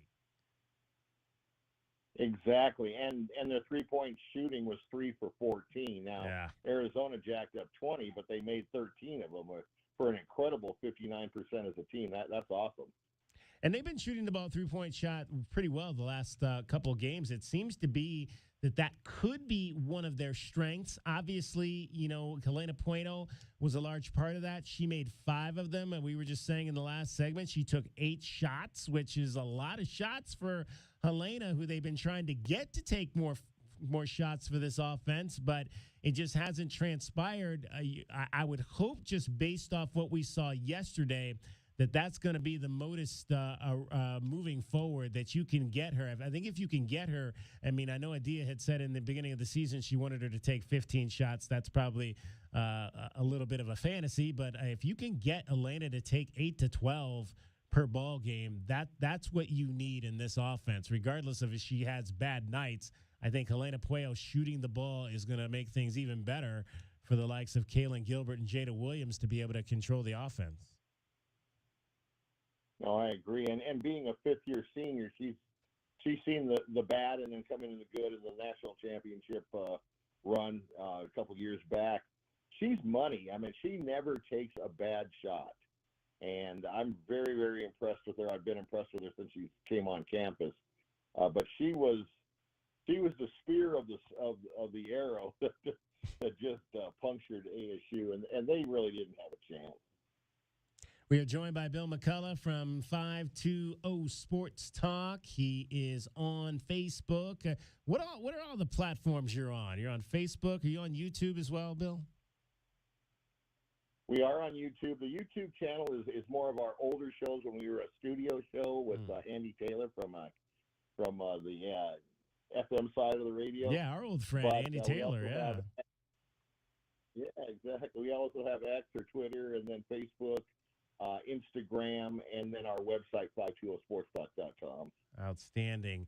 When you look at what most has impressed you in terms of this Arizona women's basketball team with some of the new players that we've got on the roster that you've seen so far, Bill? Obviously, Brea Cunningham comes with a very nice resume in from college, and then you've got some transfers in Sally Karoma and Courtney Blakely, as well as the other freshmen and Skylar Jones. What kind of stands out to you about the way this roster? It's a limited roster, obviously, in the numbers, but the way that it's built moving forward. Well, I'm from San Diego as well as Adia, so we've known each other for a while. But I can't get over how quickly she molds this team to play as a cohesive unit. Yeah. They don't make silly mistakes. They don't beat themselves. Obviously, you're going to have good nights and maybe some off nights, but overall, it's just a very cohesive team, and that's a credit to her and her coaching staff because, as you said, you're getting players either through the portal or through recruiting from different places and even different countries, and you're putting together a team that looks like they played together for 2 or 3 years. Dominated the boards 30-16 in the ball game yesterday. We mentioned the 24-4 assist turnout for both these teams. You also cover, obviously, 602.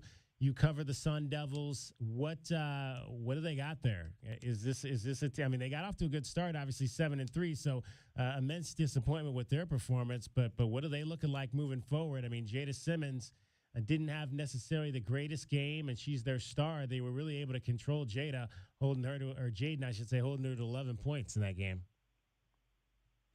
Exactly. Jaylen Brown was the one that stood out yesterday and actually tried her best to keep them competitive. She had 19 points and 8 rebounds.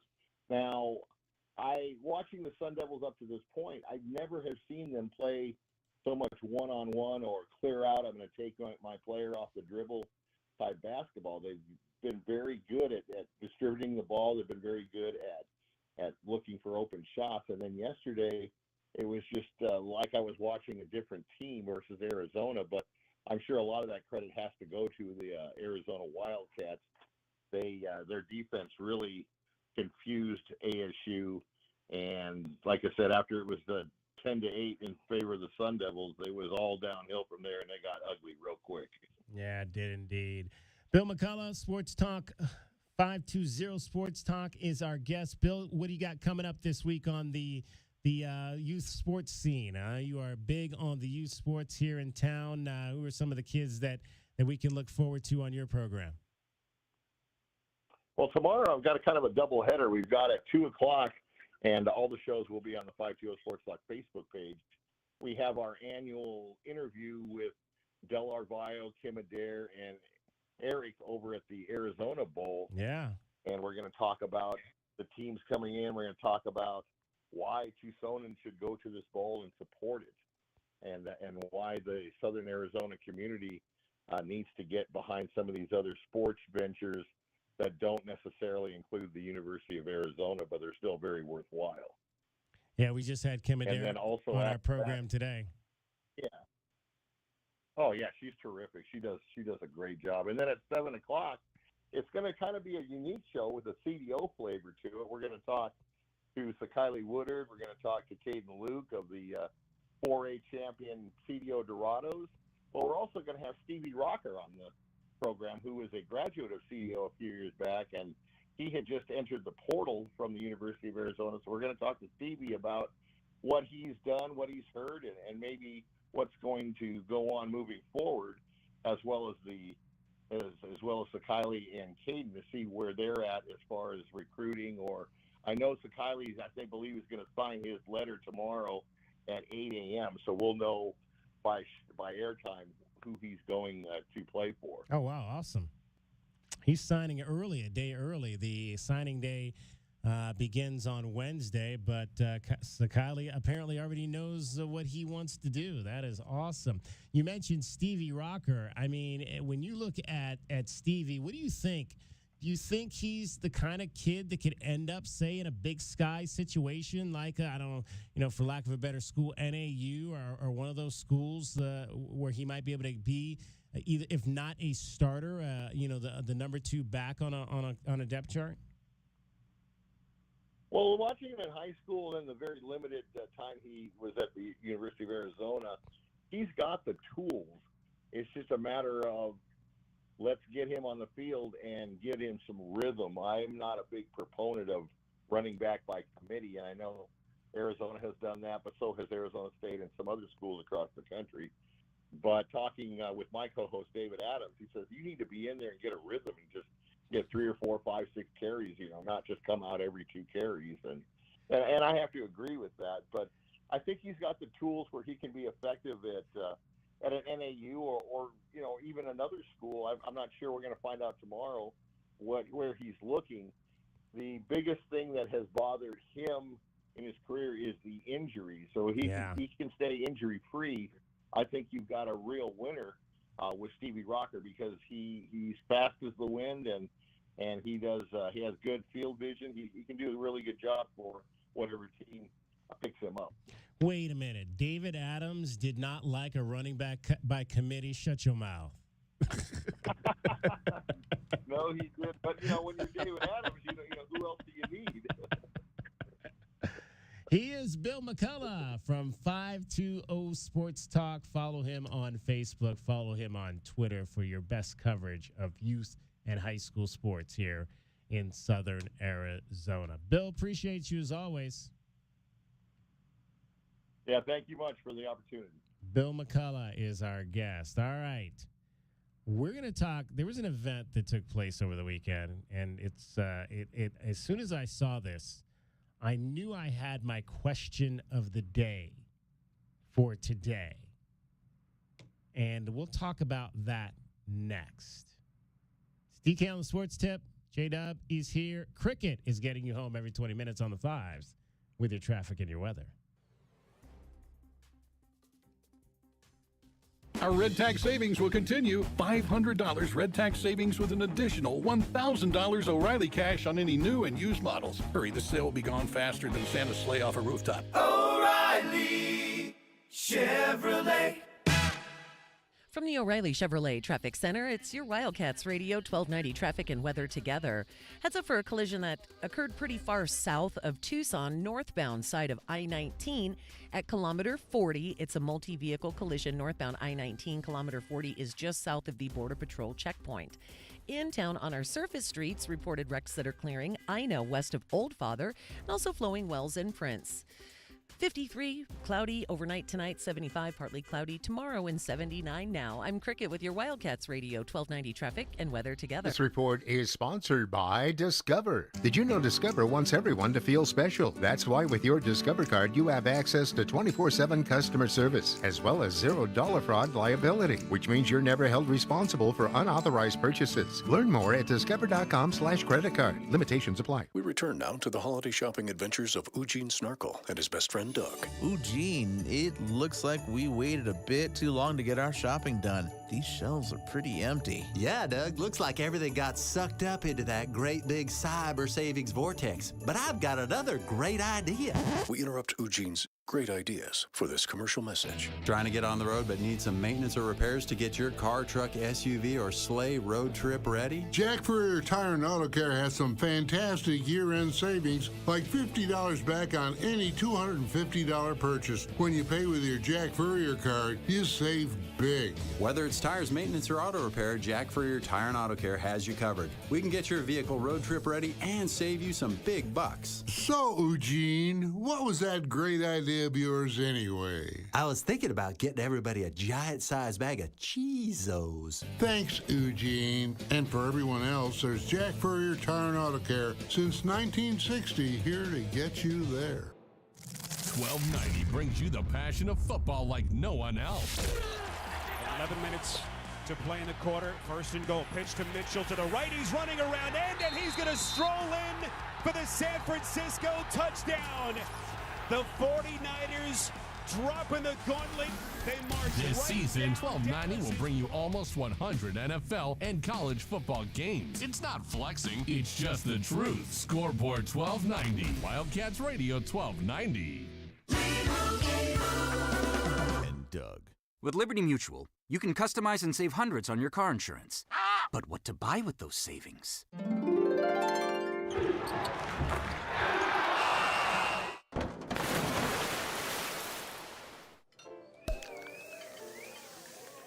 Yep, I bought a sound effects machine. Only pay for what you need at LibertyMutual.com. Savings may vary. Underwritten by Liberty Mutual Insurance Company and affiliates. Excludes Massachusetts. Liberty, liberty, liberty, liberty. O'Reilly. Does your vehicle have over 75,000 miles? Get maximum high-mileage engine protection with Syntec Full Synthetic High-Mileage Motor Oil exclusively at O'Reilly Auto Parts. Right now, get 5 quarts of Syntec High Mileage and a MicroGuard Select oil filter for just $34.99. Limit supply. Ask for Syntec High Mileage at O'Reilly Auto Parts. O'Reilly Auto Parts. Sam knows when people want some pizza, they search for pizza near me. Sam also knows if Sam's Pizza doesn't prominently appear when that map returns with pizza shops, well, then Sam's Pizza is not on the map. Cumulus Boost can help by consistently managing Sam's online listings, managing reviews, and dozens of other things the search engine uses to put businesses on the map. Cumulus Boost helps make sure Sam gets the click. Cumulus Boost. Get on the map. CUMULUS Boost.com. 2 hours ago, Kyle arrived at the bar. Hey, what's everyone drinking? 30 minutes ago, Kyle got his friends another round of drinks. Cheers! 5 minutes ago, Kyle decided to drive home drunk. A minute ago, a law enforcement officer pulled up behind Kyle. Sir, have you been drinking tonight? A chain of events that began 2 hours ago is about to change Kyle's whole world. Drive sober or get pulled over. Paid for by NHTSA. Hey, you're up next. Ugh, my throat hurts so bad. There's no way I can sing tonight. Here, try these. Vicks VapoCool Drops. Yeah, Vicks VapoCool Drops has maximum strength menthol with a rush of Vicks Vapors. Ooh, I can already feel it. I told you. So, you ready? I'm ready. Vaporize sore throat pain fast with Vicks VapoCool Drops. Remember, the one and only play-by-play home for Arizona Athletics is 1290. So if you're listening to Arizona football, men's basketball, and baseball, you have it locked on 1290. Wildcats Radio 1290. DK on the sports tip on Wildcats Radio 1290. 520-848-1290. 520-848-1290 is the number for you to call the program. You can text the show at that program. Don't forget to take 1290 with you wherever you go. Download the 1290 app today. It's very easy. All you have to do is pick up your phone and text app to 520-848-1290, and we will send you a link to download our app on Apple, on Android, whatever the device you use. We'll tell you how to download that, and you'll want to take that with you and have us for all the great information we've got on our website, from coverage of the Arizona Wildcats to Pima Aztecs to the high school scene, Cardinals and Suns and all of that. Suns, how about the Suns coming back and winning last night? I was watching a little bit of that game, and it looked like they were going to, because I went to my mom's house, because, you know, I can't watch it at my house, but I went to my mom's house, and so I was able to watch part of that. And then when I was watching it, they were losing, and then I had to go do something with my mother, and then I came back and saw that they had won. So, yeah, I mean, the team they played has 21 losses and 4 victories. So yeah, the Wizards. Yeah. Not good, our guy, Joseph Blair, obviously an assistant coach with the Wizards. He was back in Arizona this weekend. They've kind of been that franchise that goes for a splashy summer blockbuster free agent for the past 10 years. And this year it was Jordan Poole from the Warriors.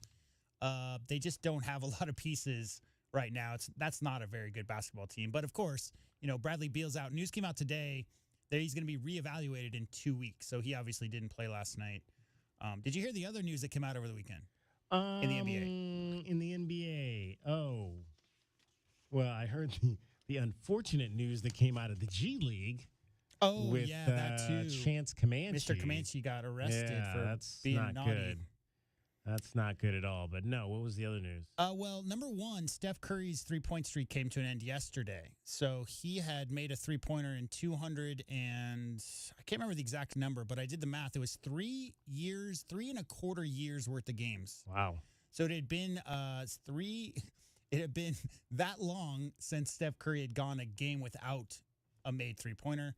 Also yesterday, Giannis passed Kareem for the most rebounds in the history of the Bucks. And why that's significant is because Giannis now leads the Bucks' history as their leading scorer, rebounder, and assister. And he's only the 4th player to do that to lead a franchise in those three, do you have?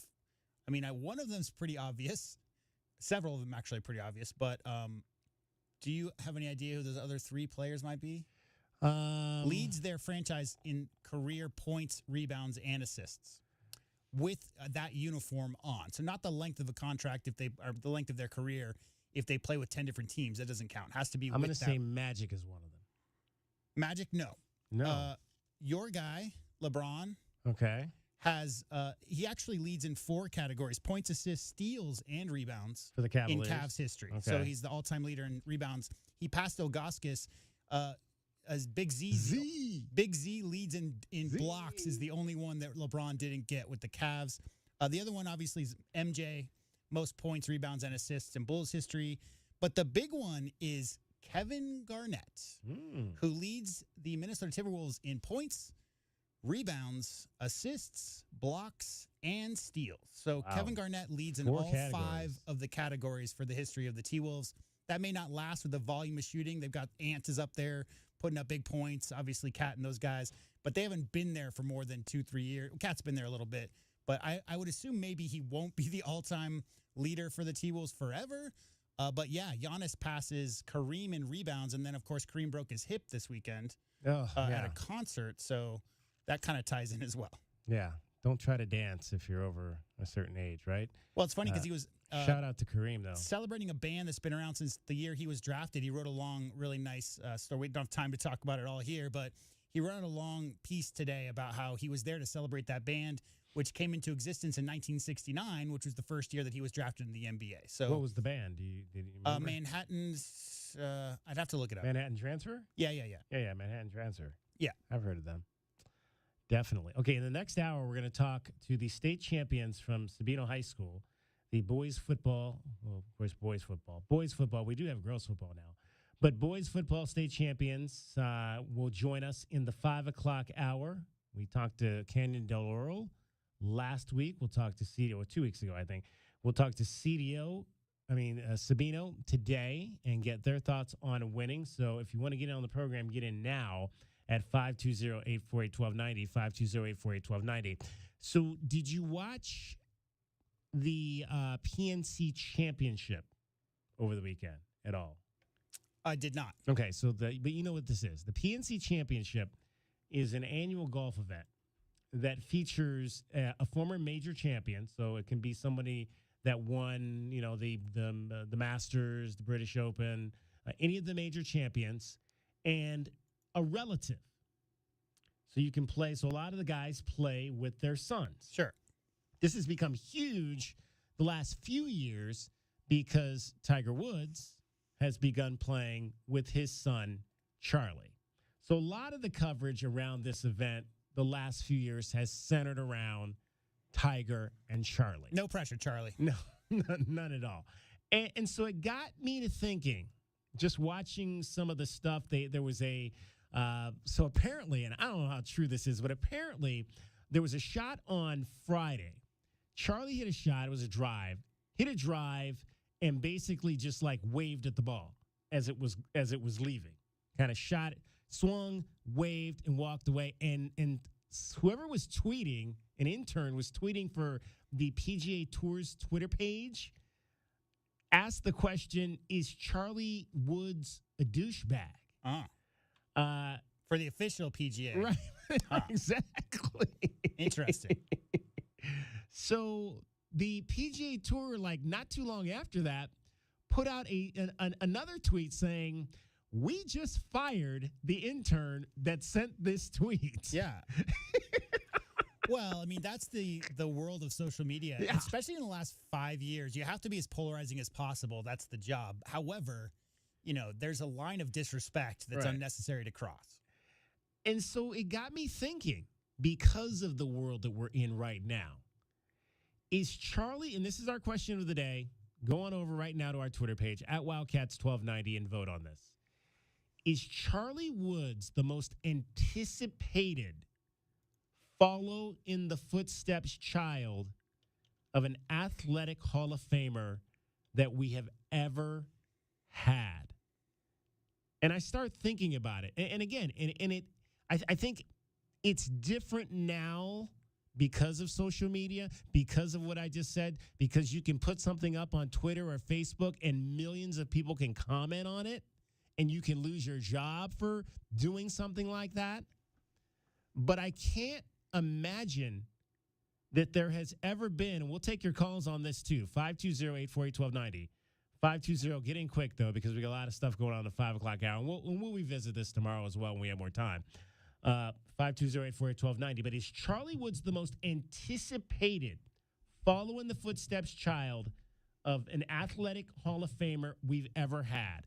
And I think you're looking at kids from the social media era.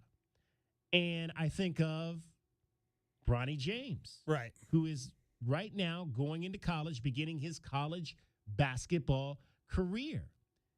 You think about Charlie Woods, Bronny James. I mean, these are kids that are going to have to follow their exceptionally talented dads in a social media world. And so both of those guys, but I don't know. Here's the thing. And the reason I say is Charlie Woods the most anticipated is because I don't know if I believe that Bronny James is really that good. The problem is that LeBron hit the genetic lottery. So you could put a bunch of people together with similar, genes, and you're not going to get a LeBron James every time, right? And it's really evident in Michael Jordan's kids. I think there's one that's 6'1", one that's 6'3", and one that's 6'2". None of them are 6'6" with the big hands like their dad had. So in sports like that, golf, on the other hand, it's not really a measurable sport. I will say this: that intern who got fired probably should have checked to see that Charlie's 14 years old. Yeah. So whatever gestures he's making at the ball after he hits it in a TV event, I think you want that comes out of your upbringing of how much time and effort you put into your skill and your craft, because you don't want to be where you're at, wherever that is, as opposed to if you grow up in a mansion with 50 rooms, and that's not to say that you can't. And Steph Curry's dad was pretty wealthy. Look where he's at. I mean, you can put in the time. It's not a black and white situation, but my experience is people who've grown up in a life of leisure as kids are less inclined to just have that drive to need to be successful in that sport. Yeah. So golf different because it's all mental, right? You're not going out there and hitting pads. You're not going out there and practicing your free throws for, infinite hours on edge. You're just, you could be in your basement because you got a big sheet up against the wall in some $100,000 golf simulator, right? You can get really good. The pressure, I think, is going to be huge on him for those factors because it's not football. It's not basketball. So you can be 4'10" and, weigh 80 pounds and be a great golfer. And I think that's what sets it apart from, say, a Bronny James. Because Bronny James, as good as he may be, still has to compete within the parameters of a team sport. Yeah. Golf is individual. And I think this kind of lends more to kids of Hall of Fame athletes that are in more of an individual sport, whether that be tennis, whether that be golf. I think back when I was thinking, who is that person already that maybe has had to live with that? And the name that came to mind to me was Dale Earnhardt Jr. Sure. You're following one of the most incredible, top 3 drivers of all time in NASCAR. But again, Dale Earnhardt Jr. came along just at the beginning of the social media era. And so he maybe didn't necessarily grow up, although he did. I mean, he's been a professional for a lot of it. But when he first got into it as a young driver, he was on just the beginning side of it. So it's not the manic mayhem, out of control situation that social media has become now, that the likes of a Bronny James or a Charlie Woods is going to have to live through and compete under as they try to make a name for themselves. So I'll have to tell my Dale Earnhardt story someday. I was working that night at the depot, and the race was on, and it was packed. It was like 110% capacity at the time. And wow. Yeah, that was a real sad night. Yeah. For sure. Yeah. 520-848-1290. We're going to talk state championship high school football in the next hour. The Sabino Sabercats are going to join us. This is DK on the Sports Tip. He is J-Dub. She is Cricket. And Cricket is getting you home every 20 minutes on the fives. You're listening to Wildcats Radio 1290. From the O'Reilly Chevrolet Traffic Center, it's Wildcats Radio 1290 traffic and weather together. With out south near Tubac, a pretty serious collision occurred on northbound I-19, kilometer 40, which is north of Tubac and south of that old Border Patrol checkpoint. Reported as a multi-vehicle crash, a vehicle rolled, and also a car fire, and there are slowdowns for both directions on I-19, kilometer 40.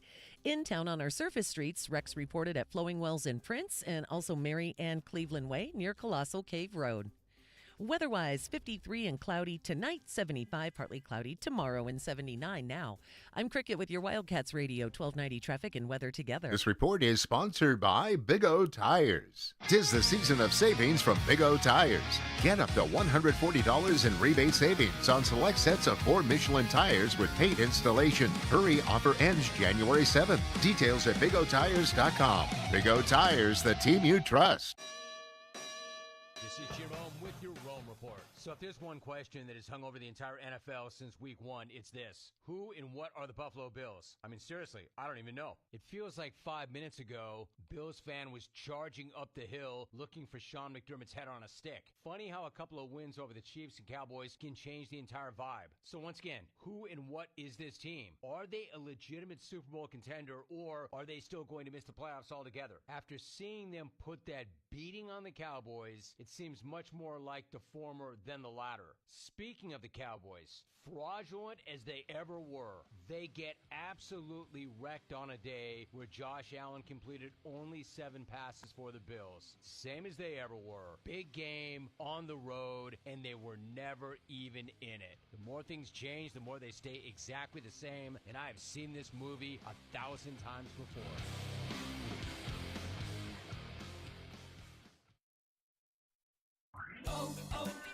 O'Reilly. The O'Reilly Auto Parts Holiday Gift Guide is here. If you're struggling with gift ideas, we have several options for gifts under $20, like a digital tire gauge, screwdriver sets, LED work lights, and more. Our professional parts people will help you pick out the perfect gift for that hard-to-buy-for person. Stop by O'Reilly Auto Parts or shop O'ReillyAuto.com. O'Reilly Auto Parts. Wendy's Peppermint Frosty and Frosty Cream Cold Brew make the perfect gift for anyone in your life. Especially for you. Yeah, this year you're sitting on your own lap and getting yourself what you want. Finally. And now every day this season, unlock 20% off your total when you get any small, medium, or large Frosty in the Wendy's app. So order something from your own wish list this year. Limited time only. Participating U.S. Wendy's with app offer and registration. Applies to menu items only. Taxes and fees excluded. They say time flies like a sparrow. And fruit flies like a banana. We're off to a great start. If you two don't mind, I'd like to tell our customers about something they won't do in 2024. I'm not doing a lot of things. Like changing your socks. Guys, I'm talking about no payments or interest for a full year on a new system. Oh, people are going to like that. You should tell them. As I was saying, Alaskan AC can install a brand new heating and air system and have no payments or interest for a year. 365 days. 12 months. You'll get all the comfort, and you won't write a check for a whole year. Ha! Ron still writes checks. He's so old, the first picture of him was an oil painting. You guys having fun? I never have fun. I'm having a little fun. This is big. With approved credit, get a spanking new furnace and AC system. No payments or interest for a year. Spanking new? Ron talks old-timey. Schedule your appointment today, whenever you want, online at alaskanac.com. 1290 has earned the right to be named after the Arizona Wildcats. That's why you'll never see us skip leg day. We haven't had a carb since 2004. 1290 is the home of the Wildcats. We are Wildcats Radio 1290. O'Reilly. Cleaning your fuel system can help your engine run better and improve gas mileage. Visit O'Reilly Auto Parts and pick up a bottle of Chevron Techron Fuel System Cleaner. On sale now. Buy one, get one free. Plus, get 2 times O Rewards points. Get more fuel-saving tips from the professional parts people at your local O'Reilly Auto Parts or visit O'ReillyAuto.com. O'Reilly. 'Auto Parts. Dell's holiday event is one of their biggest sales of the year. Shop limited time deals on laptops like the stylish, innovative XPS 13, engineered to do it all on the Intel Evo platform. Plus, save big on ultra-sharp monitors and top brand accessories. It's the perfect time to upgrade any home, business, or gaming setup powered by Intel Core processors. Shop now at Dell.com/deals to take advantage of huge savings and free shipping on everything. Again, that's Dell.com/deals. KCUB Tucson, a Cumulus media station.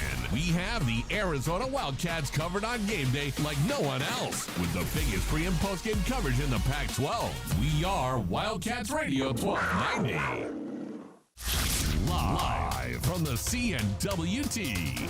From the what? Central Northwest Tucson. Duh. It's DK on the Sports Tip with your host, David Kelly. Radio. Just when I thought I was out, they drug me back in. Featuring J.W. Madden. Don't tell me about flip-flops, man. I'm a native. And Cricket getting you home with traffic and weather. Camp on Melt Lemon, not in the left lane on the freeway. Here we go! And now, a man who has not one, but three first names, David Scott Kelly. All right, let's continue the celebration of our high school football state champions. Last week, we had a chance to talk to the Conference 4A titleists from Canyon Del Oro High School, and today we head down to 3A, where the Sabino Sabercats brought home the title, beating up on Paradise Honors in the final to win the championship. Pleased to be joined by head coach Ryan McBrayer. Again, we're going to do this in two segments today. So we're going to talk to Ryan McBrayer, the head coach, quarterback Cam Hackworth, running back, linebacker Mason Cade in the first segment. And then we'll talk to Jack Skaggs and Garrett Thompson as well. First of all, Ryan, congratulations on this title. I mean, we talked a few weeks ago. You guys just had the gauntlet of a schedule, playing in probably what I think is pound for pound the best region in all of high school football at any level in that 3A South, and boy, did that really prepare you for the run to the championship. Absolutely. I mean, you look at our schedule as far as what we had ahead of us. We saw it right from the get-go with all those team names, and as you comment on that 3A South with Thatcher, Morenci, Push Ridge, and Safford that are always right in the mix of it, and all our region teams made the playoffs and represented the 3A and the 16-team bracket. So we knew right from the get-go it was going to be tough. And then you add in the ALA West Foothills, you add in the number one Mojave, you add in a Micah Mountain, the Saguaros. It was just a gauntlet, and that, got us ready. We went through the ups and downs of the season, got banged up, recovered, and in the end of it was 11 playoff teams in a row that resulted in a state championship back to Tucson and Sabino High School. So it was a very exciting, and our guys grew up a lot. So it was a very, very fun season. As a coach who obviously went to Sabino High School, what did this mean for you? Obviously, you took this job with this goal in mind, and to be able to finally realize that dream that I'm sure you had as the head coach of your alma mater. What does this mean for you? It's been a long journey coming along. I was 13 years old when I first got to Sabino High School as a player, going through the program, went to a couple state championships. Watched my brother, who's actually our quarterback coach. He played in a state championship his senior year. Went to one as a defensive coordinator and didn't get that one either. So it's been a very, very long journey, and you don't really realize it until you start seeing all the pictures on the wall. And since 1998, we haven't hung a state championship team at Sabino High School, but we're glad we're painting a new banner on the wall and putting new pictures up. So it's very, very exciting, and not only for Sabino High School, but you look at all the prestigious teams and players and that have gone on to do great things, whether with football or with their lives, that have gone through Tucson football. It was 8 years since any team brought one back. So it's a very, very special group that was able to bond together and represent not only Sabino High School, but the city as a whole. Ryan, you mentioned your brother, obviously. When you and him, I guess, started talking about the possibility of this, like, one of us maybe will be the head coach, and if we ever become the head coach, here's how we want to do it. What were those conversations like? What were you bouncing off each other about how you guys wanted to run the program at your alma mater? It's a blessing to work with somebody that is, I think, one of the best quarterback coaches in the whole state of Arizona. That's done at the highest level. So, we have a pretty good relationship there, but my whole coaching staff, you talk about, the turnover that you see every single year in high school football with head coaches leaving, assistant coaches leaving. This is my 7th year, and I've had the entire staff with me the entire time, starting with our offensive coordinator, Sly Lewis, who's going on to year 20. We were lucky enough to bring in our defensive coordinator, Mike Wells. Jason Welsh has been with us the entire time. Vernon Cook, who am I missing? John Joles, Baja Perez. Our JV system, as far as Mike Wells, Eli Trainer, we got Isaac Banks in, and Dylan Opelt came in from California to help us out as well. So just a very great group of guys that we don't just get to be together on the Monday through Friday. We're getting our families together. We're going out to eat every week. It's a very, very close-knit group, and I couldn't imagine doing it with anybody else. It goes more than just football. It's really a family that we preach here, and I've been lucky to build a great group of men to work with our guys.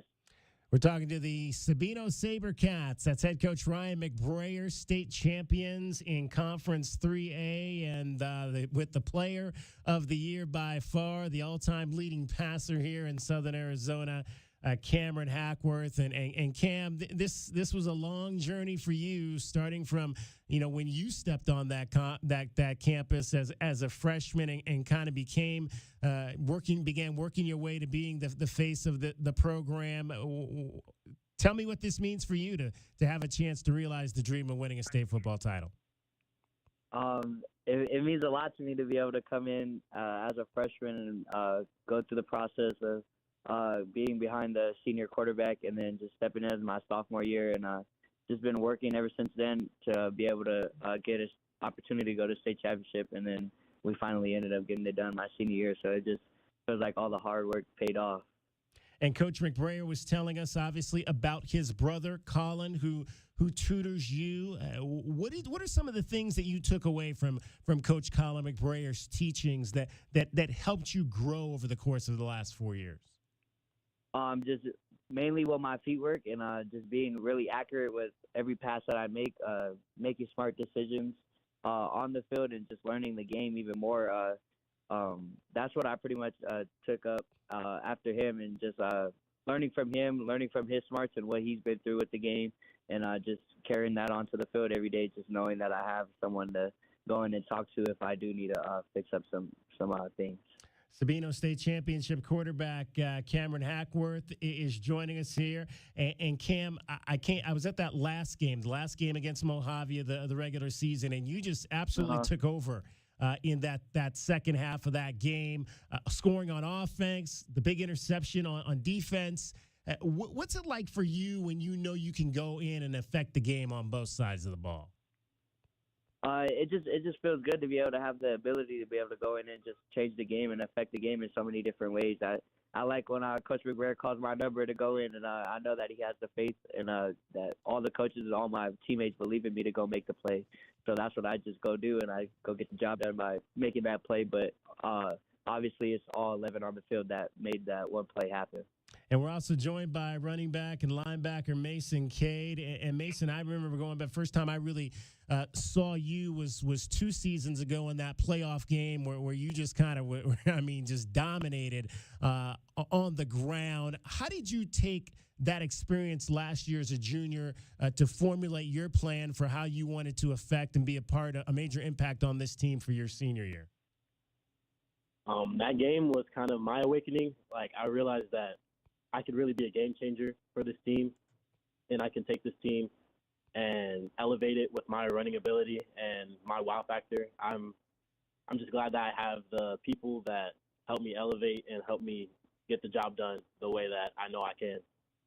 Now, obviously, the team grew a little bit, I think, this year, so we didn't see you as much on offense. Walk me through kind of your role and kind of maybe become even a more dominant defensive player this season. Started off the season, first game against Coolidge, injured my right ankle, and I was dealing with that throughout the whole season.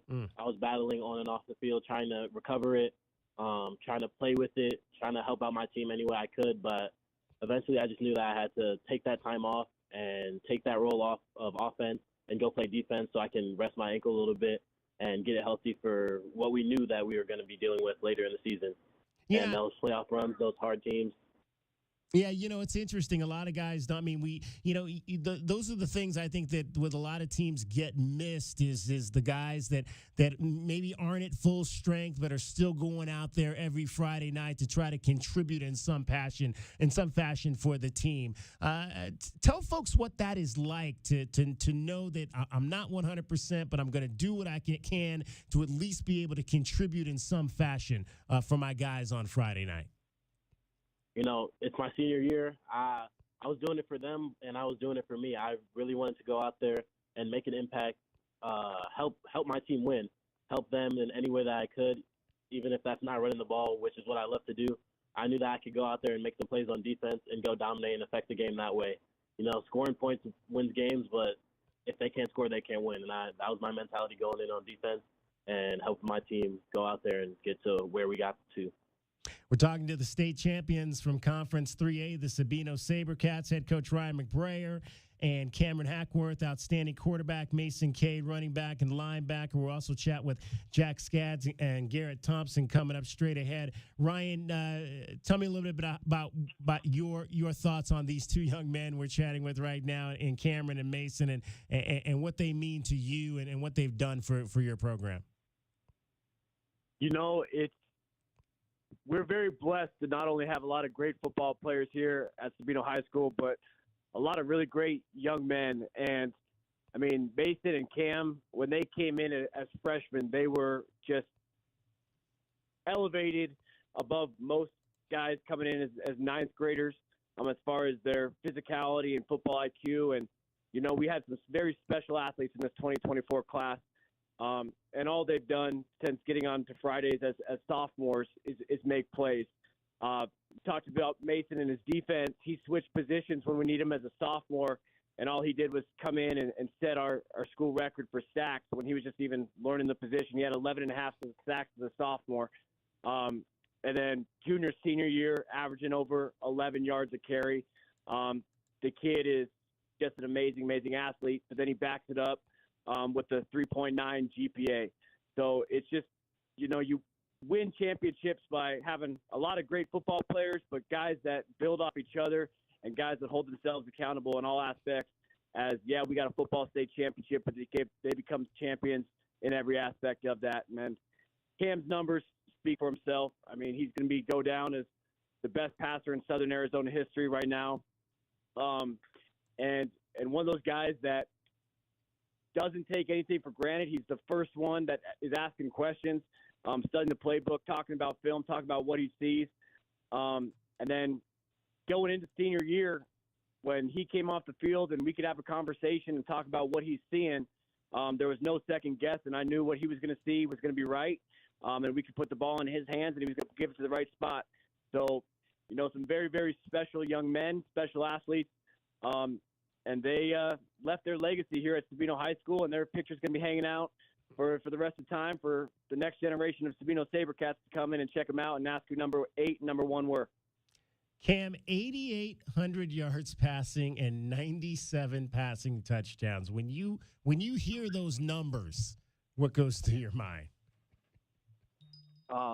When I hear those numbers, I just think of all the hard work that I put in through all of my 4 years coming in, and I just be able to have a team and have a coaching staff that allowed me to put up those numbers and didn't take any plays off. We kept the pedal on the gas for all the time that I was here. Did you meet all the goals? I think when I'm looking, just kind of, I think 4,700 total yards between passing and rushing, 55 touchdowns total. I would think you surpassed probably most of the goals you set for the season. Yeah, this year I wanted to throw for 3,000 and rush for 1,000, but All right, so I was came kinda up close. a little short. Yeah, I came up a little short, but the ultimate goal was the state championship, and that's what we ended up getting. So I think all my goals were completed for this year. Mason and Cam, what's next? What's next for you guys? Hopefully just to go play college ball somewhere and have an opportunity to get a chance to go play at the next level. How about you, Mason? Is that the plan for you? Any idea where you want to go? Just keep my options open right now. Seeing where would be the best fit for me, best fit for my family, and best fit for me to go and succeed in the future. All right. Well, hey, guys, congratulations on a tremendous season. Mason Cade, Cameron Hackworth, head coach Ryan McBrayer. It is the 3A state champion Sabino Sabercats. We're not done, though, with them. We're also going to chat with Jack Skaggs from the defensive side of the ball, Garrett Thompson, an outstanding offensive lineman for this team as we celebrate our state champions. But first, we want to make sure we get you home every 20 minutes on the fives with your traffic and your weather. Here's cricket. From the O'Reilly Chevrolet Traffic Center, it's Wildcats Radio 1290 traffic and weather together. With a reported collision at Mission and Ahaway and Mission, and pretty far out south near Tubac, a collision that occurred northbound I-19 at kilometer 40, which is north of Tubac and just south of the old Border Patrol checkpoint. Still expect a lot of backups. Weather-wise, overnight, cloudy, 53 the low, 75 partly cloudy tomorrow, 76 now. I'm Cricket with your Wildcats Radio 1290 traffic and weather together. This report is sponsored by Pfizer. Traffic can slow you down, and so can COVID-19. Don't delay. Prescription oral treatment must be taken within the first 5 days of symptoms. If you're at high risk, ask your doctor if treatment is right for you. Visit treatcovid19.com. Sponsored by Pfizer. Did you miss the big game? We got you covered. Knocked away by Love and a steal. Off to KJ Lewis. Slams it home. And Arizona up by 6. Oh, what a big play. DK on the Sports Tip. 3 to 6 weekdays. Andy's American Glass reminds everyone that the holidays are a special time of the year for caring, sharing, and remembering all that we're grateful for. But for many local children, the holidays are not such a joyous occasion. Andy's American Glass urges you to drop off a food item to your local food pantry or a special gift from the heart to your local charity. This message is paid for by Andy's American Glass, locally owned and operated, serving the Tucson area for over 3 years. Let 40 years of experience go to work for you. Call 520-979-3258. That's Andy's American Glass. Wishing all the best. Direct from Vegas, The Clairvoyants Holiday Spectacular, a brand new interactive show for the holiday season, featuring mind reading, magic tricks, and illusions, with a special appearance by Mr. Coney Hondini, the world's first mind-reading dog. Saturday, December 23rd, 8 p.m., Diamond Center at Desert Diamond Casino Sahuarita. On sale at Desert Diamond Rewards Center or online at etix.com. Experience The Clairvoyants live. Don't miss out on new deals every day during Lowe's 25 Days of Deals. Get a Werner 4-foot fiberglass stepladder was $59.98, now $29.98, because Lowe's knows deals every day. Valid through 12/20 while supplies last. Selection varies by location. The colors of this holiday season are green and red, which is perfect because right now at O'Reilly Chevrolet, we're having a red tag sale and you can save lots of green. The best news, your current vehicle has never been worth more than it is right now. So this holiday season, give us a call at 747-8000 or go to O'Reilly.com. Or better yet, see us in person on Broadway next to Park Place Mall. Find new roads and something new for the holidays that will last for years to come at O'Reilly Chevrolet. O'Reilly Chevrolet. Well, boss, how's the sleigh? It's amazing. Like it just flew off the showroom floor. Sparkling clean, no chimney dust, and I've never seen his nose so bright. Recon Auto Detailing. Recon gift cards to all, and to all a clean ride. Give Recon Auto Detailing gift cards, and Arizona's premier auto detailing company will come do a basic cleaning or a jaw-dropping full detail, including a ceramic finish for anyone on your list. Get your Recon Auto Detailing gift cards now online at recondetail.com. Are you ready? Ready to discover your soul, your wild side, your passion, your joy, and excitement? From world-class entertainment to award-winning dining to a luxurious resort. Discover all this and more. Discover with Soul at Casino del Sol, the soul of Tucson. The official corporate sponsor of Arizona Athletics. Enterprise of the Pasquayaki Tribe. Listen to the home of the Wildcats wherever you are on your iPhone and iPad by downloading our new app in the App Store so you can tune in wherever you are 24 hours a day. The home of the Wildcats is everywhere. This is Wildcats Radio 1290. Did you know that feeling sluggish or weighed down could be signs that your digestive system isn't working at its best? But taking Metamucil every day can help. Metamucil supports your daily digestive health using a special plant-based fiber called psyllium. Psyllium works by forming a gel in your digestive system to trap and remove the waste that weighs you down. Metamucil's gelling action also helps to promote heart health and slows down sugar absorption to promote healthy blood sugar levels. Start feeling lighter and more energetic by taking Metamucil every day. DK on the Sports Tip on Wildcats Radio 1290. Welcome back to our championship celebration on this Monday, talking to the state champion football team from Sabino High School. We had a chance in that last segment to chat with Cameron Hackworth and Mason Cade. We are joined now by linebacker Jack Skaggs and left tackle Garrett Thompson, along with head coach Ryan McBrayer. And Jack, I'll start with you. You've got a Sabino last name, so you're not I'm imagining you're not the first Skaggs that's worn that uniform and come through that program.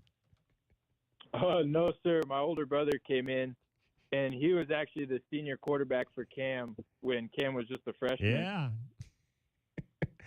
So it was pretty cool to see Cam surpass my brother's records. You know, as much as I want my brother to succeed, it was kind of cool to see that. And Jack, just for you, obviously, in this defense, obviously, I mean, you guys had so much talent on the offensive side of the ball with Cameron and the Berry Hill brothers and Mason out there. But what was unique and special about this defense and what you guys were able to do to help this team go forward to the state championship? Our defense this year just really tried to have a smack mouth mentality, and we were trying to set the tone every game. And especially you can see later on in the season, we really started to tune in and really start to lock in on the defensive side and shut everyone down for a little bit. When you guys obviously got off to the fast start, but then you lost the game at Micah Mountain. Walk me through kind of the reaction to that. It was a big loss, and how you guys wanted to recalibrate to move forward to that next game against Safford and maybe kind of set the pace for what the region, obviously with all those tough teams you had coming up on your region schedule. That game for me, and I think our whole defense, was definitely a wake-up call. They kind of told us that nothing was going to be handed to us, and we had to work for everything and really set the tone and smack everyone. And it wasn't just going to be show up and show out. Yeah, I mean, you think about that from that standpoint. I mean, you guys, were able to win 2 games right after that. The loss to Thatcher. I mean, I was telling Coach before. I mean, the 3A South, as tough a region, I think, across the board as any region in Arizona high school football. What's difficult about all those teams, from Stafford to Push Ridge to Thatcher and Morenci, and having to play those games and every Friday night knowing that you're getting one of the top teams in your conference? So how do you mentally prepare for that every week?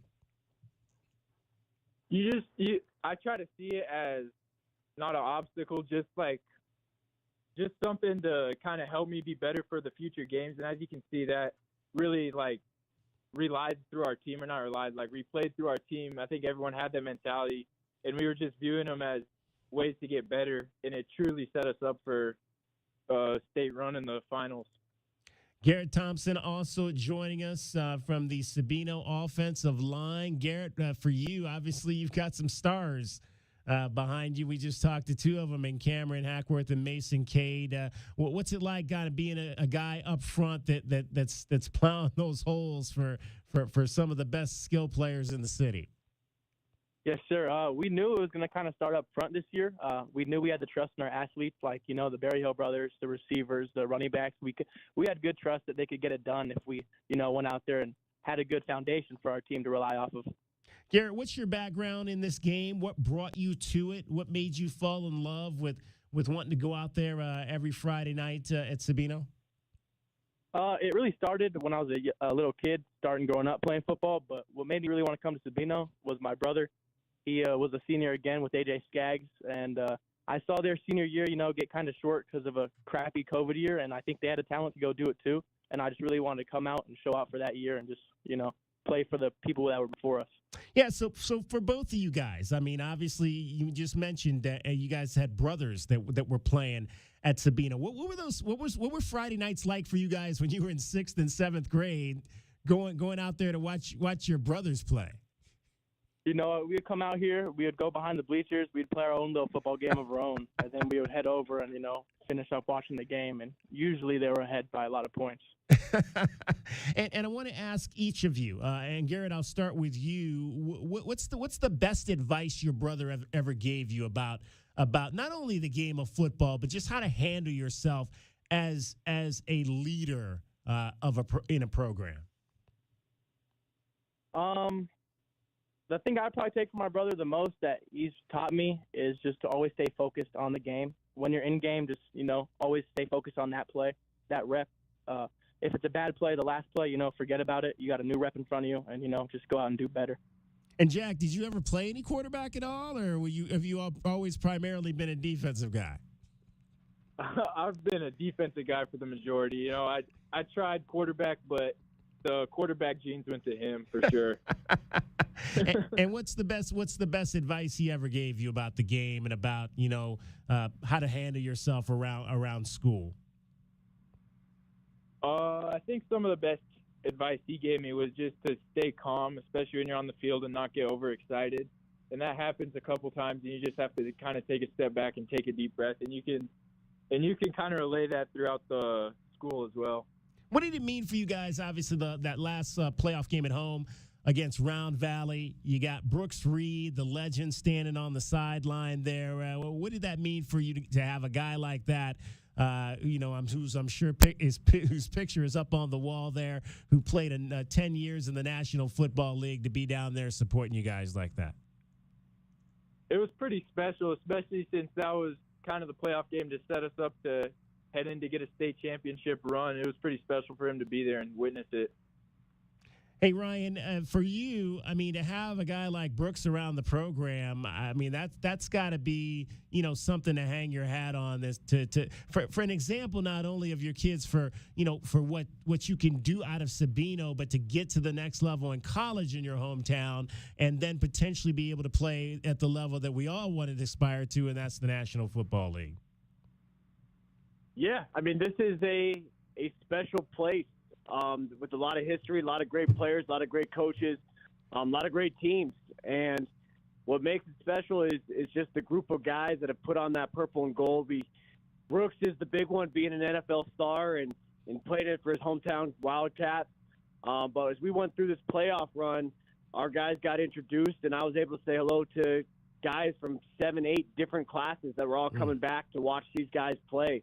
And I don't think that happens at every high school where, when we're going to a state championship, I'm getting 50, 60 text messages from different guys just cheering us on and, talking about their memories of what it was like playing here and all the fun times that they've had. And they're dialed into the next generation. So, guys, keep coming back, keep caring. And, I mean, nothing beats putting on that gold helmet on Friday night. So, they got a lot of supporters, and I know these guys that are here talking to you today are going to come back and support the next generation of Sabercats. But, yeah, a lot of plays made here, but it's a family that we want to keep guys coming back and keep football strong in Southern Arizona. Chatting with the 3A state champion Sabino Sabercats today, Jack Skaggs, linebacker, left tackle Garrett Thompson joining us, head coach Ryan McBrayer. Ryan, give me a little nugget on Jack and Garrett about how they kind of transitioned into your program and made themselves into who they are. Jack and Garrett are just the epitome of what our team is. I mean, they're unsung heroes. You're talking about our left tackle and one of our middle backers. You talked right now with Mason Cade that set a state championship record for 374 yards rushing, and Cam, who's broken every Southern Arizona record. But as we went through this gauntlet of a schedule with 11 playoff teams in a row, the ones we didn't get done was some of our linemen, one game Garrett missed, and we didn't get it done that game. And you talk about how special an offensive lineman is. You talk about the 70-plus tackles Jack has gotten every single year. and he got banged up with the shoulder for a game, and we definitely felt that on defense. But our numbers, our offense, and the guys scoring touchdowns, that's the highlight reels, and everybody likes those points, especially when you set a state record in 11-man football for all of Arizona when you score 68 points in a state championship game, and that's all fun. But it took 45 guys dressed out, and Jack is an all-region first-team linebacker. Garrett's right there as a first-team lineman getting all-state honors. These are guys that have been four-year guys, buying into the program, building up the younger guys, and they're the guys you want to go win a state championship for because they're very, very special human beings, and they've done everything that we've asked while they've been in purple and gold. And I know they were just biding their time to be there on a Friday night state championship, as they mentioned, watching their brothers go before them, but playing for the Tucson Cowboys right down the street at McDonald Park. And I'm super, super proud of all that they've accomplished and all the time, blood, sweat, and tears they've given this program. And we're going to be talking about them for a very, very long time around here. Yeah, Garrett, how much did you guys feel you were unstoppable in that state championship game, putting up 68 points? We tried to run in the beginning of the game, and we felt it was working really well. And they couldn't really stop it, so why stop it? If something's not broken, why fix it? Absolutely. And Jack, what was kind of going through your mind as the final seconds, clicked down and you realized that you had achieved your dream? It was kind of surreal to just see the clock come down and see us ahead. And then at the end, when we had that break in with the trophy, it was all a surreal moment. What's next for you two guys? Trying to maybe go play on the other level, seeing what my options are right now. Yeah, I'd say the same thing. Just keep my options open. Outstanding. What do you guys want to study at the next level? I'll say business. Business. There you go. What kind of business? I'm not quite sure yet, to be honest. I haven't really dug that deep in yet. So, Garrett, what type of business do you think you might want to get into? Probably business marketing. Okay. Got any ideas about what you want to do with that? What kind of company you might want to start or run or be a part of? No, as of right now, I'm kind of just dipping my feet in the water, see what options I have, and I'm trying to see what, I honestly like best as of right now. There you go. Outstanding. Well, hey, fellas, again, congratulations on an outstanding season. Garrett Thompson, Jack Skaggs, we appreciate you. And Ryan, just last, I'll end with you. What's the message now for the kids coming back to try to start to get their minds right for 2024? We got winter break coming right now, so we're enjoying this special season, and we're going to have ring ceremonies. We're going to have our banquet here in a bit to keep celebrating 2023. And the seniors you just talked to, their job is done. They get to rest it up. They get to go see what's next in their lives as it just begins. But those guys coming back, those juniors, those sophomores, we had some freshmen playing. So those guys coming back, we get back in the weight room right as break comes over in January, and we don't get to carry over any wins or plays or yards, so it's going to be building back another team. Outstanding. Hey, guys, again, thank you so much for joining us. Again, congratulations on a tremendous season and bringing home the state championship to Sabino High School. Thank you, sir. Thank you. Thank you so much for having us on, David. Sabino High School, the champions for Conference 3A in 2023. Prep Princes, for sure, that entire roster of athletes. And we appreciate Ryan McBrayer and all of his guys for coming on today to chat with us. A very, very fun season for them to wrap up 2023 in football. Now we're on to basketball and soccer and all of that fun stuff. So there's the winter sports now as we dive into those. And we've been celebrating some of our prep princesses. That's our new thing now, in case you weren't with us last week. Prep princesses. We're going to try to shout out high school athletes every show that have done well on their fields of play and give them the recognition that they deserve. Yeah, now that it's the frigid temperature of 78 degrees outside in Tucson, Arizona in late December, the The kids got to get back inside, DK. They can't be out there on the fields. It's way too cold out there. Hey, the soccer kids are loving this weather right now because I've said before, man, I've been to some pretty cold soccer games in January and December and January where it cannot be a whole lot of fun. Me too. Being out there wearing shorts playing soccer when it's like 40 degrees. I grew up here. I don't want to be outside. Yeah, I grew up here and I was very active, soccer, basketball, whatever, and there's definitely a different level. That Arizona dirt grass kind of field, right? And when you hit it, when it's even 50 degrees, DK, 60 degrees, it's a little bit different when you hit the ground. So yeah, it's just because there's so much clay, right, in the surface of the dirt out here, if you want to call it that. It definitely affects it. It's a little bit harder when you hit the ground, even if it's 60 degrees for sure. 520-848-1290 is the number to get in on the program. We've got you until about 6. So we'll take you right to the top of the hour today because we've got the Tommy Lloyd radio show that's coming up from Union Public House at 6:05. So we'll keep you until 6 and then take you right in to Tommy Lloyd and Brian Jeffries to hear from the head coach after his team's 92-84 loss. We'll get more into that. We'll let you hear some of the highlights as well as some of the lowlights from that game coming up straight ahead before we get out of here. Getting you home every 20 minutes on the 5s with your traffic and your weather. Here is Cricket. From the O'Reilly Chevrolet Traffic Center, it's Wildcats Radio 1290 Traffic and Weather together. Hit and run wreck at Ina and Old Father and Ina, a hit and run. Crash clearing at Mission and Ajo Way and Mission. Northbound I-19, kilometer 40, which is on the north end of Tubac. Freeway closed due to an earlier collision and vehicle fire. 53 and cloudy tonight, 75 partly cloudy. Tomorrow rain is expected Friday and Saturday. And 75 now. I'm Cricket with your Wildcats Radio 1290 Traffic and Weather together. This report is sponsored by Big O Tires. 'Tis the season of savings from Big O Tires. Get up to $140 in rebate savings on select sets of 4 Michelin tires with paid installation. Hurry, offer ends January 7th. Details at BigOTires.com. Big O Tires, the team you trust. They say time flies like a sparrow. And fruit flies like a banana. We're off to a great start. If you two don't mind, I'd like to tell our customers about something they won't do in 2024. I'm not doing a lot of things. Like changing your socks. Guys, I'm talking about no payments or interest for a full year on a new system. Oh, people are going to like that. You should tell them. As I was saying, Alaskan AC can install a brand new heating and air system and have no payments or interest for a year. 365 days. 12 months. You'll get all the comfort, and you won't write a check for a whole year. Ha! Ron still writes checks. He's so old, the first picture of him was an oil painting. You guys having fun?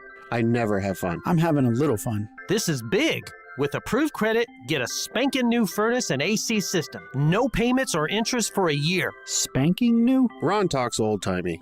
Schedule your appointment today, whenever you want, online at AlaskanAC.com. Wesley Financial Group is not a law firm. This story is called The Ugly Truth About Timeshare. If you think you've done your family a favor by buying a timeshare, you need my help. Hello, I'm Chuck McDowell, CEO and founder of Wesley Financial Group. 10 years ago, I started helping folks cancel their timeshare. In the process, started what's now called the timeshare cancellation industry. Timeshare is the only thing that you can buy that you can't tell me how much it's going to cost or when it's going to end. When you buy a timeshare, you give them a blank check to fill out any amount they want for annual maintenance and assessment fees. The crazy thing is, this never ends. Even when you die, your family's now going to be stuck with this burden. Stop the insanity today. Call my office now. If we take you as a client, I guarantee we'll cancel your timeshare or you'll pay nothing. Call for your free information kit. 800-919-1441. 800-919-1441. 800-919-1441. Get the backyard you've always wanted with a custom pool from First Choice Pools. A backyard oasis built around you. First Choice is a full-service builder of beautiful in-ground pools and backyard designs for years of staycations. If you're ready to dive in, then visit TucsonPoolBuilder.com. Schedule now and get 3 months of full service free. First Choice Pools for installs, renovation, remodeling, and repair. Get started today at TucsonPoolBuilders.com. First Choice Pools, the first and only choice. You know how we Wildcats love our games.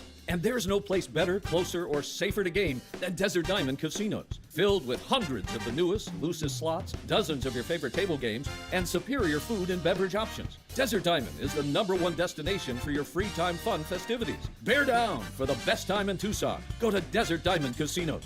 Go Cats! 3 little words no parent wants to hear. My tummy hurts. And it always seems to happen at the worst times. Like in the middle of the morning rush, when you still have homework to check and lunches to pack, and of course, you're already late for work.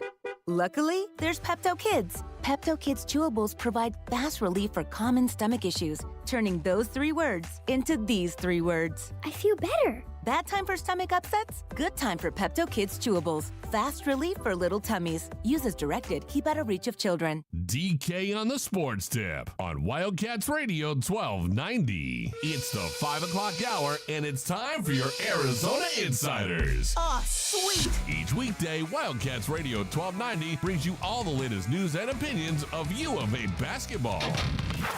So bear down, Tucson, and let's talk Arizona basketball. Our Arizona Insiders are brought to you by Coors Light, official corporate sponsor of Arizona Athletics. There's nothing like game day in Arizona. All right, we mentioned it was a big win, and I mean big win, as in 39-point win for Arizona women's basketball on Sunday up in Tempe over the rival Sun Devils, 91-52. 5 players scoring in double figures. One of those was Skylar Jones. Skylar Jones is new to the Wildcats program this year. She's a freshman out of Whitney Young High School in Chicago and a 4-star recruit. And let's hear from the head coach and our insider this week about the play of Skylar Jones in yesterday's win. Skylar is just our best hands-down athlete with explosiveness. Long, aggressive, athletic. She can shoot the 3. She's shooting like 45% of this game. She's coming this game at 43. So stretches the floor, denies, works hard defense. Young, so still reaches a lot, and just has to get more discipline. But she's young. I think she has a chance to be very, very good. And I've been saying that. I think she has a chance later on to defend like Sam Thomas, but even more explosive. But I think she can be a shooter like Sam Thomas, because she's better as a freshman shooting-wise than Sam was, and she's even more explosive as an athlete. So I think she can be like that. I think she can be really a star. That's the head coach, Adia Barnes, talking about Skylar Jones, comparing her potentially to one Sam Thomas defensively.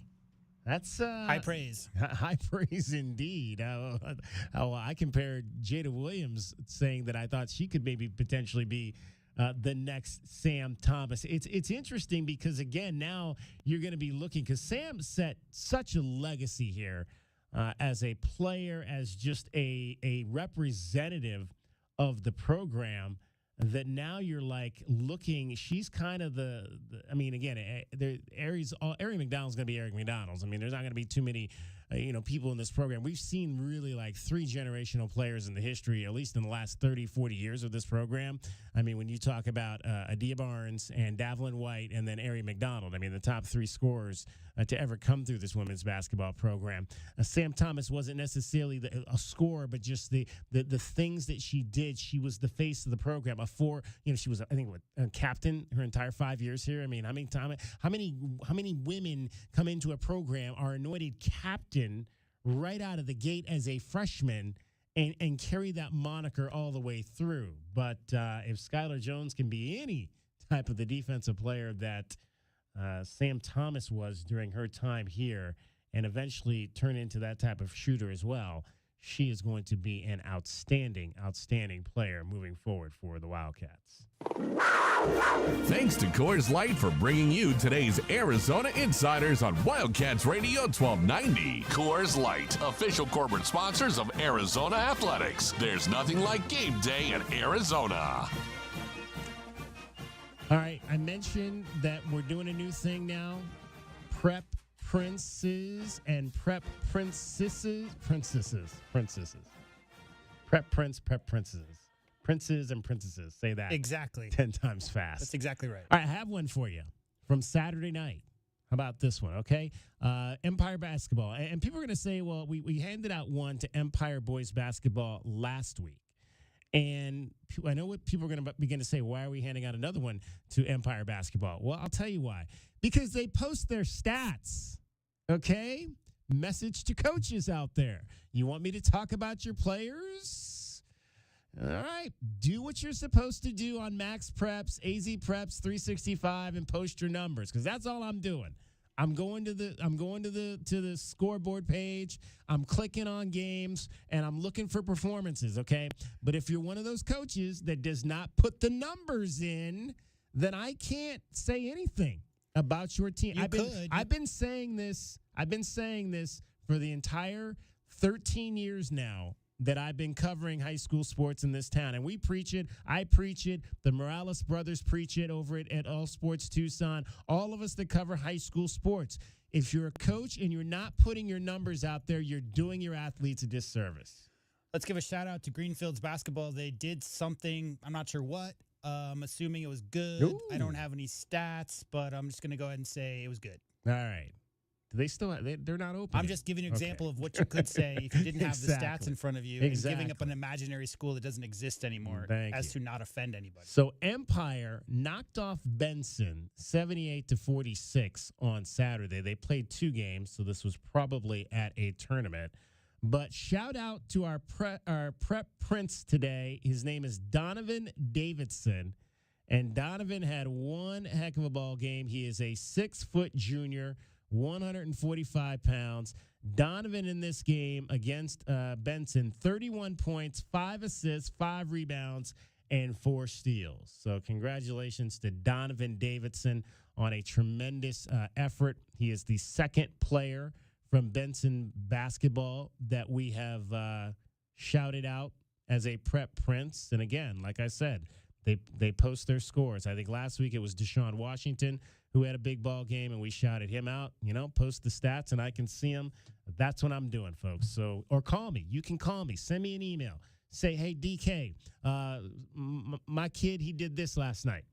Send me an email. david.kelly@cumulus.com. If I think it's worthy, don't send me an email if your kid scores 13 points, though.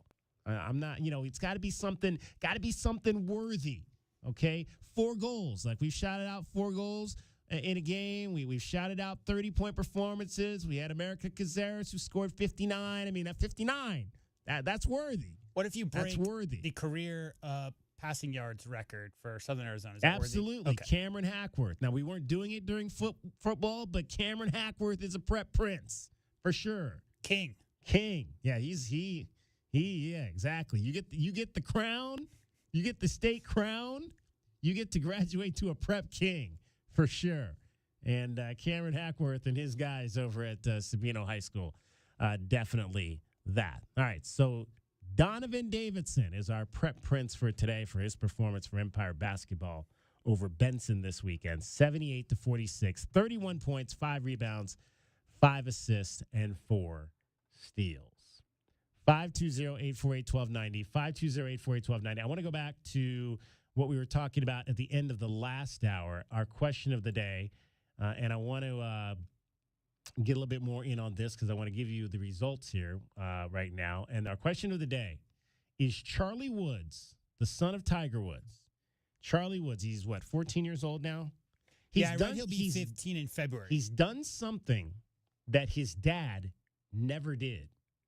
He has already won a state championship in golf. So shout out to Charlie Woods for that. Now, I went back and I looked. I don't think he's like the top. He was a freshman He's a freshman right now, and I think in high school. So he's not the top player on his team by any stretch because I think they play 6 people is how it works in high school golf. But I think so. I think he was like 4th or 5th, but he was on a team that won a state championship. So certainly he contributed to that. Yeah, if your dad's a billionaire, chances are you're playing for a high school that has a pretty decent golf team. But I think that's the first time they'd ever won. I think that high school, whatever the high school he goes to, and we'll look it up, was the first time that he'd ever won. I want to read this Facebook post that was put out by a gentleman. His name's Bert Graff. Bert is he lives here in Southern Arizona, lives out in the Vail area. and he's a retired sports writer from the Cleveland Press. That was the afternoon paper in my hometown. And I know Bert. I worked with his daughter, Stacy, for a number of years in radio in Ohio, and Bert lives out here now. And he put out a Facebook post over the weekend pertaining to the PNC Championship. And this is what he said. He said, I was covering golf many, many years ago for the Cleveland Press when a local teaching pro in Southern Ohio, or Northeast Ohio, Bob Hambridge was his name, said he had a story to tell.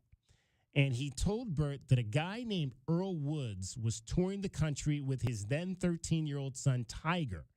They made an appearance at a local Cleveland golf course, and this golf pro, Bob Hambridge, went to see it. And they were on the practice tee, he says, and Earl Woods would tell Tiger to hit a certain shot, like hit a high draw, hit a low fade, etc. Tiger was 13 at the time, and he says he hit every shot in the bag. And Bob Hambridge, this golf teaching pro in Northeast Ohio, said he was the greatest golfer I've ever seen, and he was 13 years old. Charlie Woods, and now Bert goes on to say, Charlie Woods may someday be a terrific golfer. The next Tiger Woods, though, easy now. I think Bert was a little taken aback by all the publicity that Charlie was getting. And again, that goes back to what I was saying about this at the end of the last hour. In this social media world, this kid is going to have so much pressure. People are looking at him. They've been looking at him for 2 years now. That he is by far, in my eyes, the most anticipated son, daughter, child of an athletic Hall of Famer, because his dad is a Hall of Famer, that we've ever seen. I don't know that there's anybody else. We can go back. When you think about baseball, okay, Bobby Bonds was a great player, good player. I don't think Bobby's not Hall of Fame though. He wasn't a Hall of Fame player. He has a son, Barry, who is a Hall of Fame player. The Griffeys, Ken Griffey Sr. was a good player, but he wasn't Hall of Fame. His son was, however, and then obviously his kids were all Arizona Wildcats. Wasn't Bobby's godfather Yeah, Willie Mays. Yeah, there you go. Willie Mays. Well, that's your godfather. That helps too. Right. That's your godfather. I think, in this era, Dale Earnhardt Jr., maybe the son of a Hall of Fame athlete who went into the same sport and had to live under that microscope. But I don't know. Bronny James is going to have to live under that microscope playing in the city where his dad plays in college. I know there's been a lot. And the thing about Bronny, and again, is that there's been a lot of talk about him and his dad playing together. But I'm not convinced that Bronny James is at that level yet. And that's not to say he won't get there. Here's the thing is that you can be a musician or an actor, actress, or even a politician. And based on name recognition and where you come from, you can get jobs and you can become super famous. Sports doesn't work like that, no. DK. You have to achieve on the field. You have to have merit of your own. Otherwise, that fizzles out real quick. Any hype about the son of a great athlete or daughter of a great athlete, as soon as that wanes and they start showing up as the 8th, 9th person on the bench for a basketball team, or they're just not making the cut or whatever that is, that hype train only lasts so long because sports are about how you produce on the field, what you're doing, with the club in your hand. So, again, I wouldn't doubt because he's had Steph Curry's a good example of that. Mechanics have everything to do with it. It's how many golf pros are trying to get the junk out of a person's swing, the bad habits they picked up to clean it up. If you come from a place where your father is in a PGA, mother, women's PGA, whatever, you're going to learn good mechanics. And that's the key, is not picking up too many bad habits early. And so he's already on a really quick path to get there. But you have to, it's all mental, right, at that stage. Hitting a 100-mile-an-hour fastball, DK, or driving the ball, 320 yards around a bunch of trees in the wind these are mental obstacles you have to overcome. And guess what? Your parents aren't going to be there to help you through that. You got to do it yourself. So he's only 14. Give it some time. I understand the hype. Tiger is great. So, I mean, it's natural that the hype's there, but he's got to do it on the field. Yeah.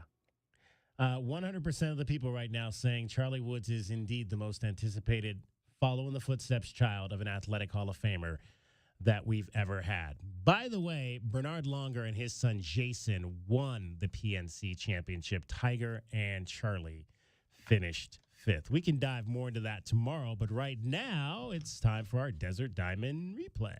And now, the best thing you will hear all day. Hachi-machi! It's time for the Wildcat Radio Replay. In case you missed this earlier in the day, we now bring you the best of 1290. It's made possible by Desert Diamond Sportsbook, Arizona's best bet.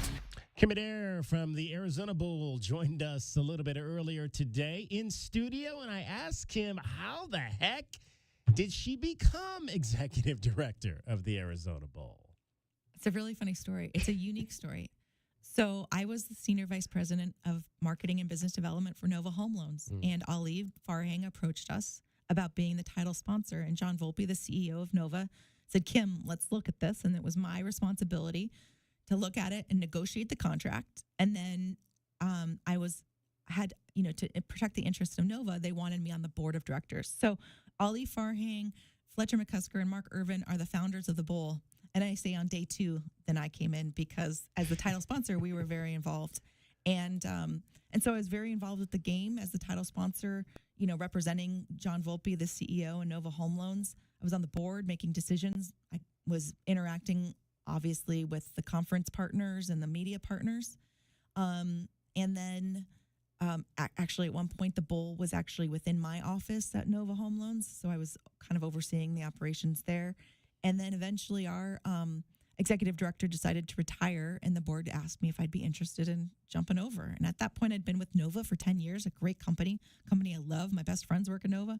But I was ready for a different challenge, and I knew I could do it. It wasn't something that I definitely had in my back pocket, but I knew I could do it, and I was excited to do it. I love sports. I was the only girl on my Little League baseball team, T-ball team.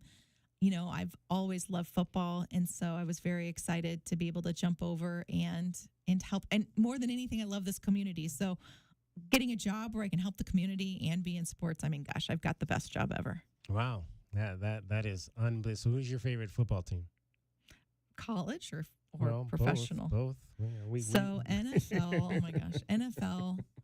So, okay, I grew up a Vikings fan. My uncle was actually the first Viking mascot ever. Wow. Yes, we have photos of that. Jeez. My dad went to every single Viking Super Bowl, big Viking fans. Now, is that where you were you born there? I was born in St. Paul, Minnesota. Okay. And I grew up when I was 2, my mom said, this place is too cold for me.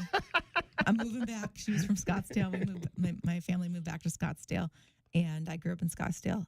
But right now, my favorite NFL football team is the Eagles. Wow. We're big Eagles fans. How'd that happen? My husband's an Eagles fan, and when you watch a day, every single weekend, and now I like the, you watch it so often, you like the Eagles, and so I like the Eagles a lot. All right, we have a lot of Eagles fans in the building here. So, and my half my family's from Philadelphia, so I grew up rooting for the Eagles. Although, but if you're talking Major League Baseball, we're Cleveland Guardian fans. Used to be Indian fans because of Kenny Lofton. Oh, there you go. Yeah. That's a good reason to be an Indians fan back in the day. Absolutely. Hey, Kym, anything else you want folks to know where they can get their tickets, all that stuff? You can find information about everything I've talked about so far today on our website at Arizona, all spelled out, bowl.com. That's thearizonabowl.com. Tickets are there. Event information's there. Please come and join us. Almost all of our events are free with the exception of the game, which is ticketed. Be there. Have so much fun. Pachanga with us. Exactly. Pachanga. And there's T-shirts that actually say that. I saw them. Kym, appreciate you coming by studio and hanging out with us for a little while. Thanks for having me. That was the Wildcat Radio Replay with the best of the best from 1290. It's brought to you by Desert Diamond Sportsbook, Arizona's best bet.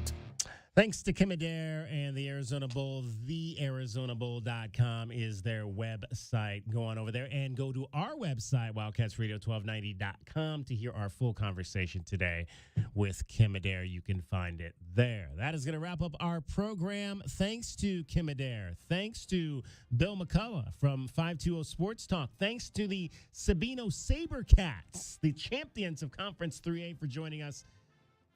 Also, thanks to you for listening.